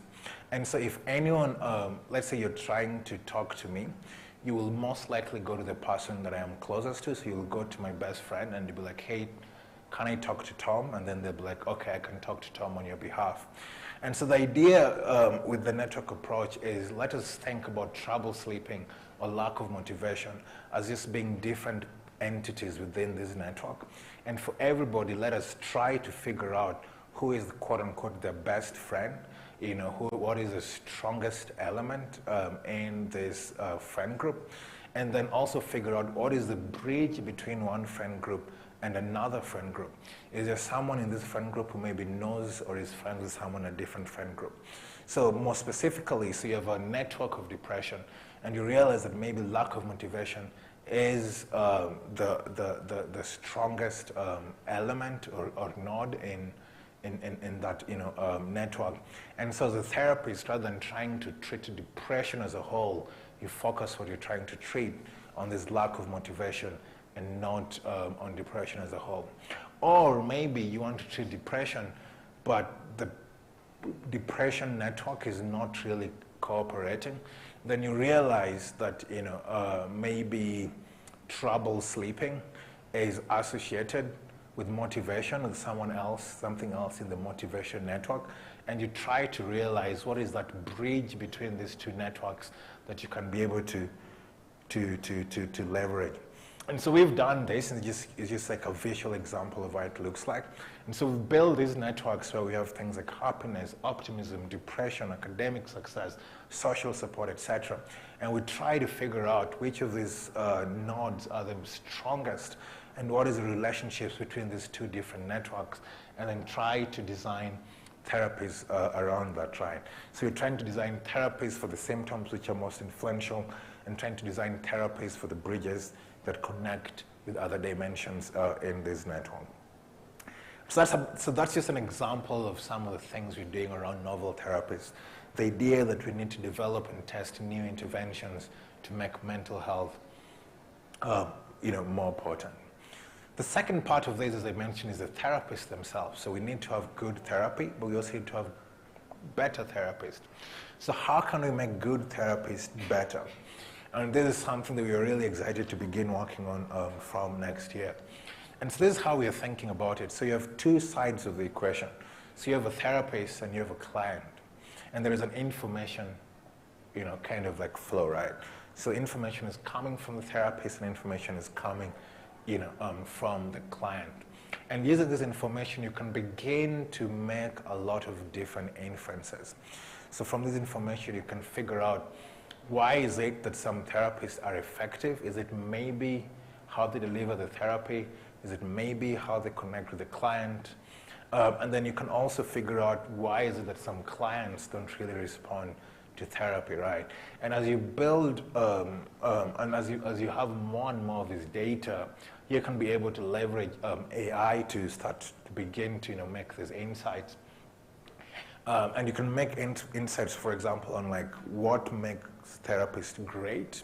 So maybe if there's an aspect of how you deliver therapy which is very important, we can then emphasize this during training. So we can train other therapists to try to like replicate this. Or if we figure out that the elements of therapy, of delivering therapy that are not working, we can then try to de-emphasize this. And then, as I mentioned on training, once we have all of this information, you can be able to better do training. So than making training very generic, you begin to train therapists on the very core active ingredients that make them great therapies. And so that is kind of how we are thinking about making therapies better. You know, so think about it through like precision care, we think about it through precision training, and we're thinking about it from, you know, continuing to develop novel therapeutics. Finally, how can we train the next generation of caregivers? So we know that eventually access to mental health is going to be limited by a paucity of caregivers. At some point, we already have a bottleneck, but as we are really scaling up, that bottleneck is going to really, really start to bite. So we need to start thinking about how we can train the next generation of caregivers. And that's something that we've also been working on at Shamiri. We've been working to try and close this training gap. We've been working to try to do it by building, you know, kind of world-class training that is accessible for everyone, that is accessible not just to like the experts, but also to like, you know, the locust caregivers, social workers, community health champions, etc. That is contextualized, that really makes sense in our context, because currently most of our training we've copy-pasted from the West. We need to build training that is more contextualized, you know, for us, and finally training that is personalized to each individual, because different people may have different aspirations. And so these, in 2024, we are going to launch the first ever national diploma in mental health in Kenya, and I think in Africa. And this is going to be a TVETA accredited diploma focused specifically on mental health. And it's going to have 3 tracks. It's going to have a counseling track, which will be all about training people who are going to actually do clinical work. It's going to have a research track, which is going to be geared towards training people who want to be researchers. It's also going to have an education track, because we realize that we want people who eventually become teachers or eventually work in school to also have this very fundamental knowledge and understanding of mental health. And so that is our solution for this training gap, and we're calling it Shamiri Academy. And we're going to be using it to train the next generation of caregivers. So just want to thank you all for listening to us, and I hope you're motivated and excited for the next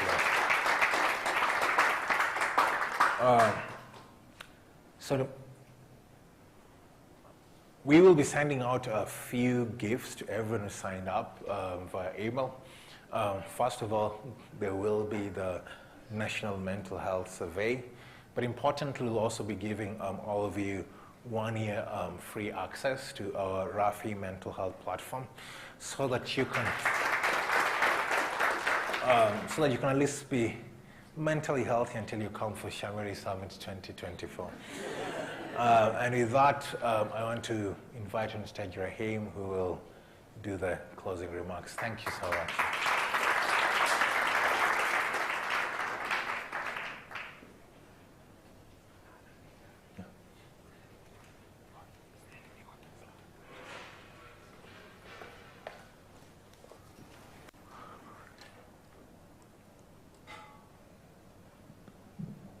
Hi folks, it's almost tea time again, so I'll make it very quick.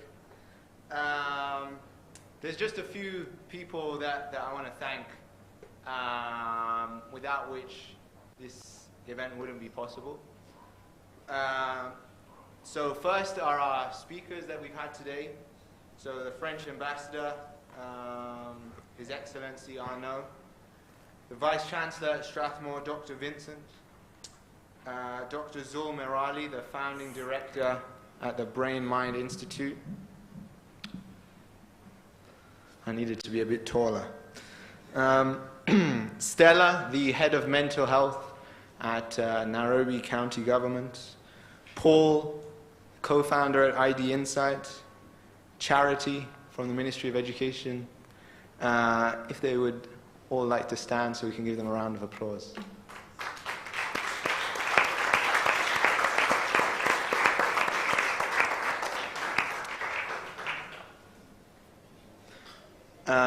We also had a couple of great moderators for our panel sessions. Our own Caleb, who's our Director of Government Relations at Shamiri, as well as Ann. So yeah, if the two of you can stand up, we can give you a proper round of applause. There's a few important people from Strathmore that I'd really like to thank, particularly in the Sims department. So I'm not sure how many are here, how many are helping us still with the catering, but Elvis, Cynthia, Catherine, Tanya, and Dr. Mary Ochieng from the Sims department at Strathmore. If any of them are here, maybe they can stand. Elvis is here. I think we came to them maybe 5 weeks ago and said, these are all our demands, and they've managed to make it happen. So really appreciate all that they've been able to do for us today. Annette as well from Strathmore, who ensured that all of our that the French ambassador got here safely. So shout out to Annette as well. There's been various musical interludes throughout today's event, and I want to thank Leroy. Is he still here? Leroy, yes. Brilliant musician. If you need his contact, I can hook you up. And then members from my team. So before the summit today, we had 3 parallel workshops. The first was on policy development around mental health and how really we can implement all the great policy development that the government of Kenya is working on, and implement both at a national level and a local level. So the three people who put that policy workshop together, Caleb, Hilda, and Marie, they can all stand up. Excellent job that they did, getting so many great policymakers and people with policy expertise in the room to discuss. Our second workshop was around research around mental health. So discussing the latest innovations around research and what it means not only for Kenya but at the global level. So the 3 people involved were Afra, Brenda, and Kevin. So if they can all stand. And then our final workshop was around well-being in the workplace, and had many heads of HR, talent at different renowned companies across the country, and my colleagues from Shamiri Health put that together. So Willie, Natalie, and Jean, they could all stand up.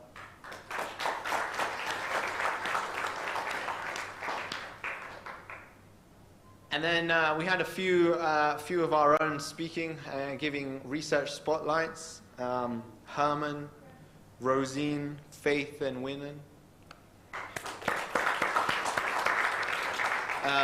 They did a brilliant job putting together really concise, but I think really powerful presentations that dove into some of the aspects that we saw from our National Mental Health Survey, and I think we're really able to convey, in what I hope is a personal manner, some of the insights from that national survey. So thank you.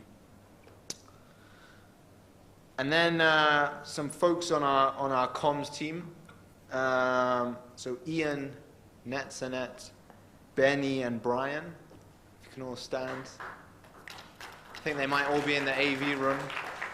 But this is the first time that we've been able to live stream an event, and their work together with the folks from 96 Imaging have really done a lot to prepare and make sure that all the camera angles were captured from all of our speakers. So thank you to them, as well as all of the output on social media, making sure our slides were all ready to go and the mics were working.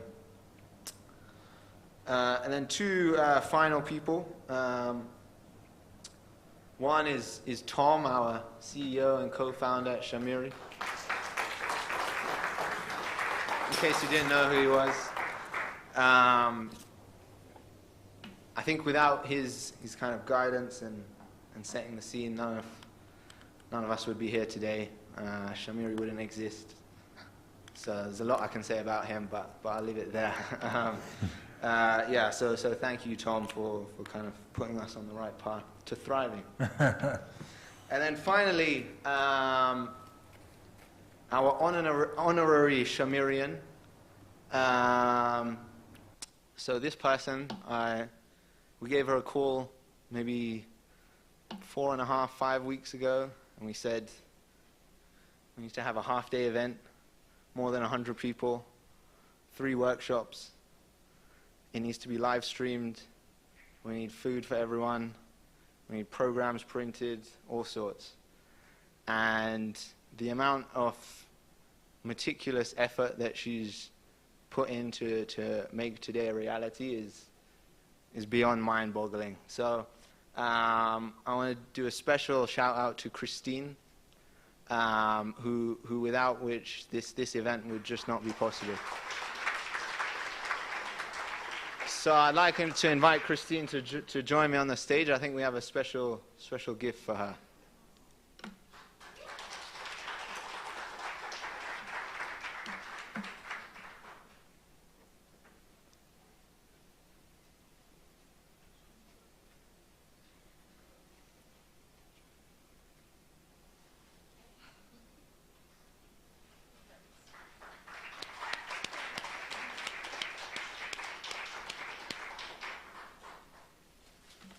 Fantastic. Yes, so tea time again, same place. But before we go out for tea, again, I'd encourage you all to continue to speak to each other. I think we have the space for another 30 minutes. So say hi to people, meet new people, and really carry on the conversations that have started today into the next few weeks and months.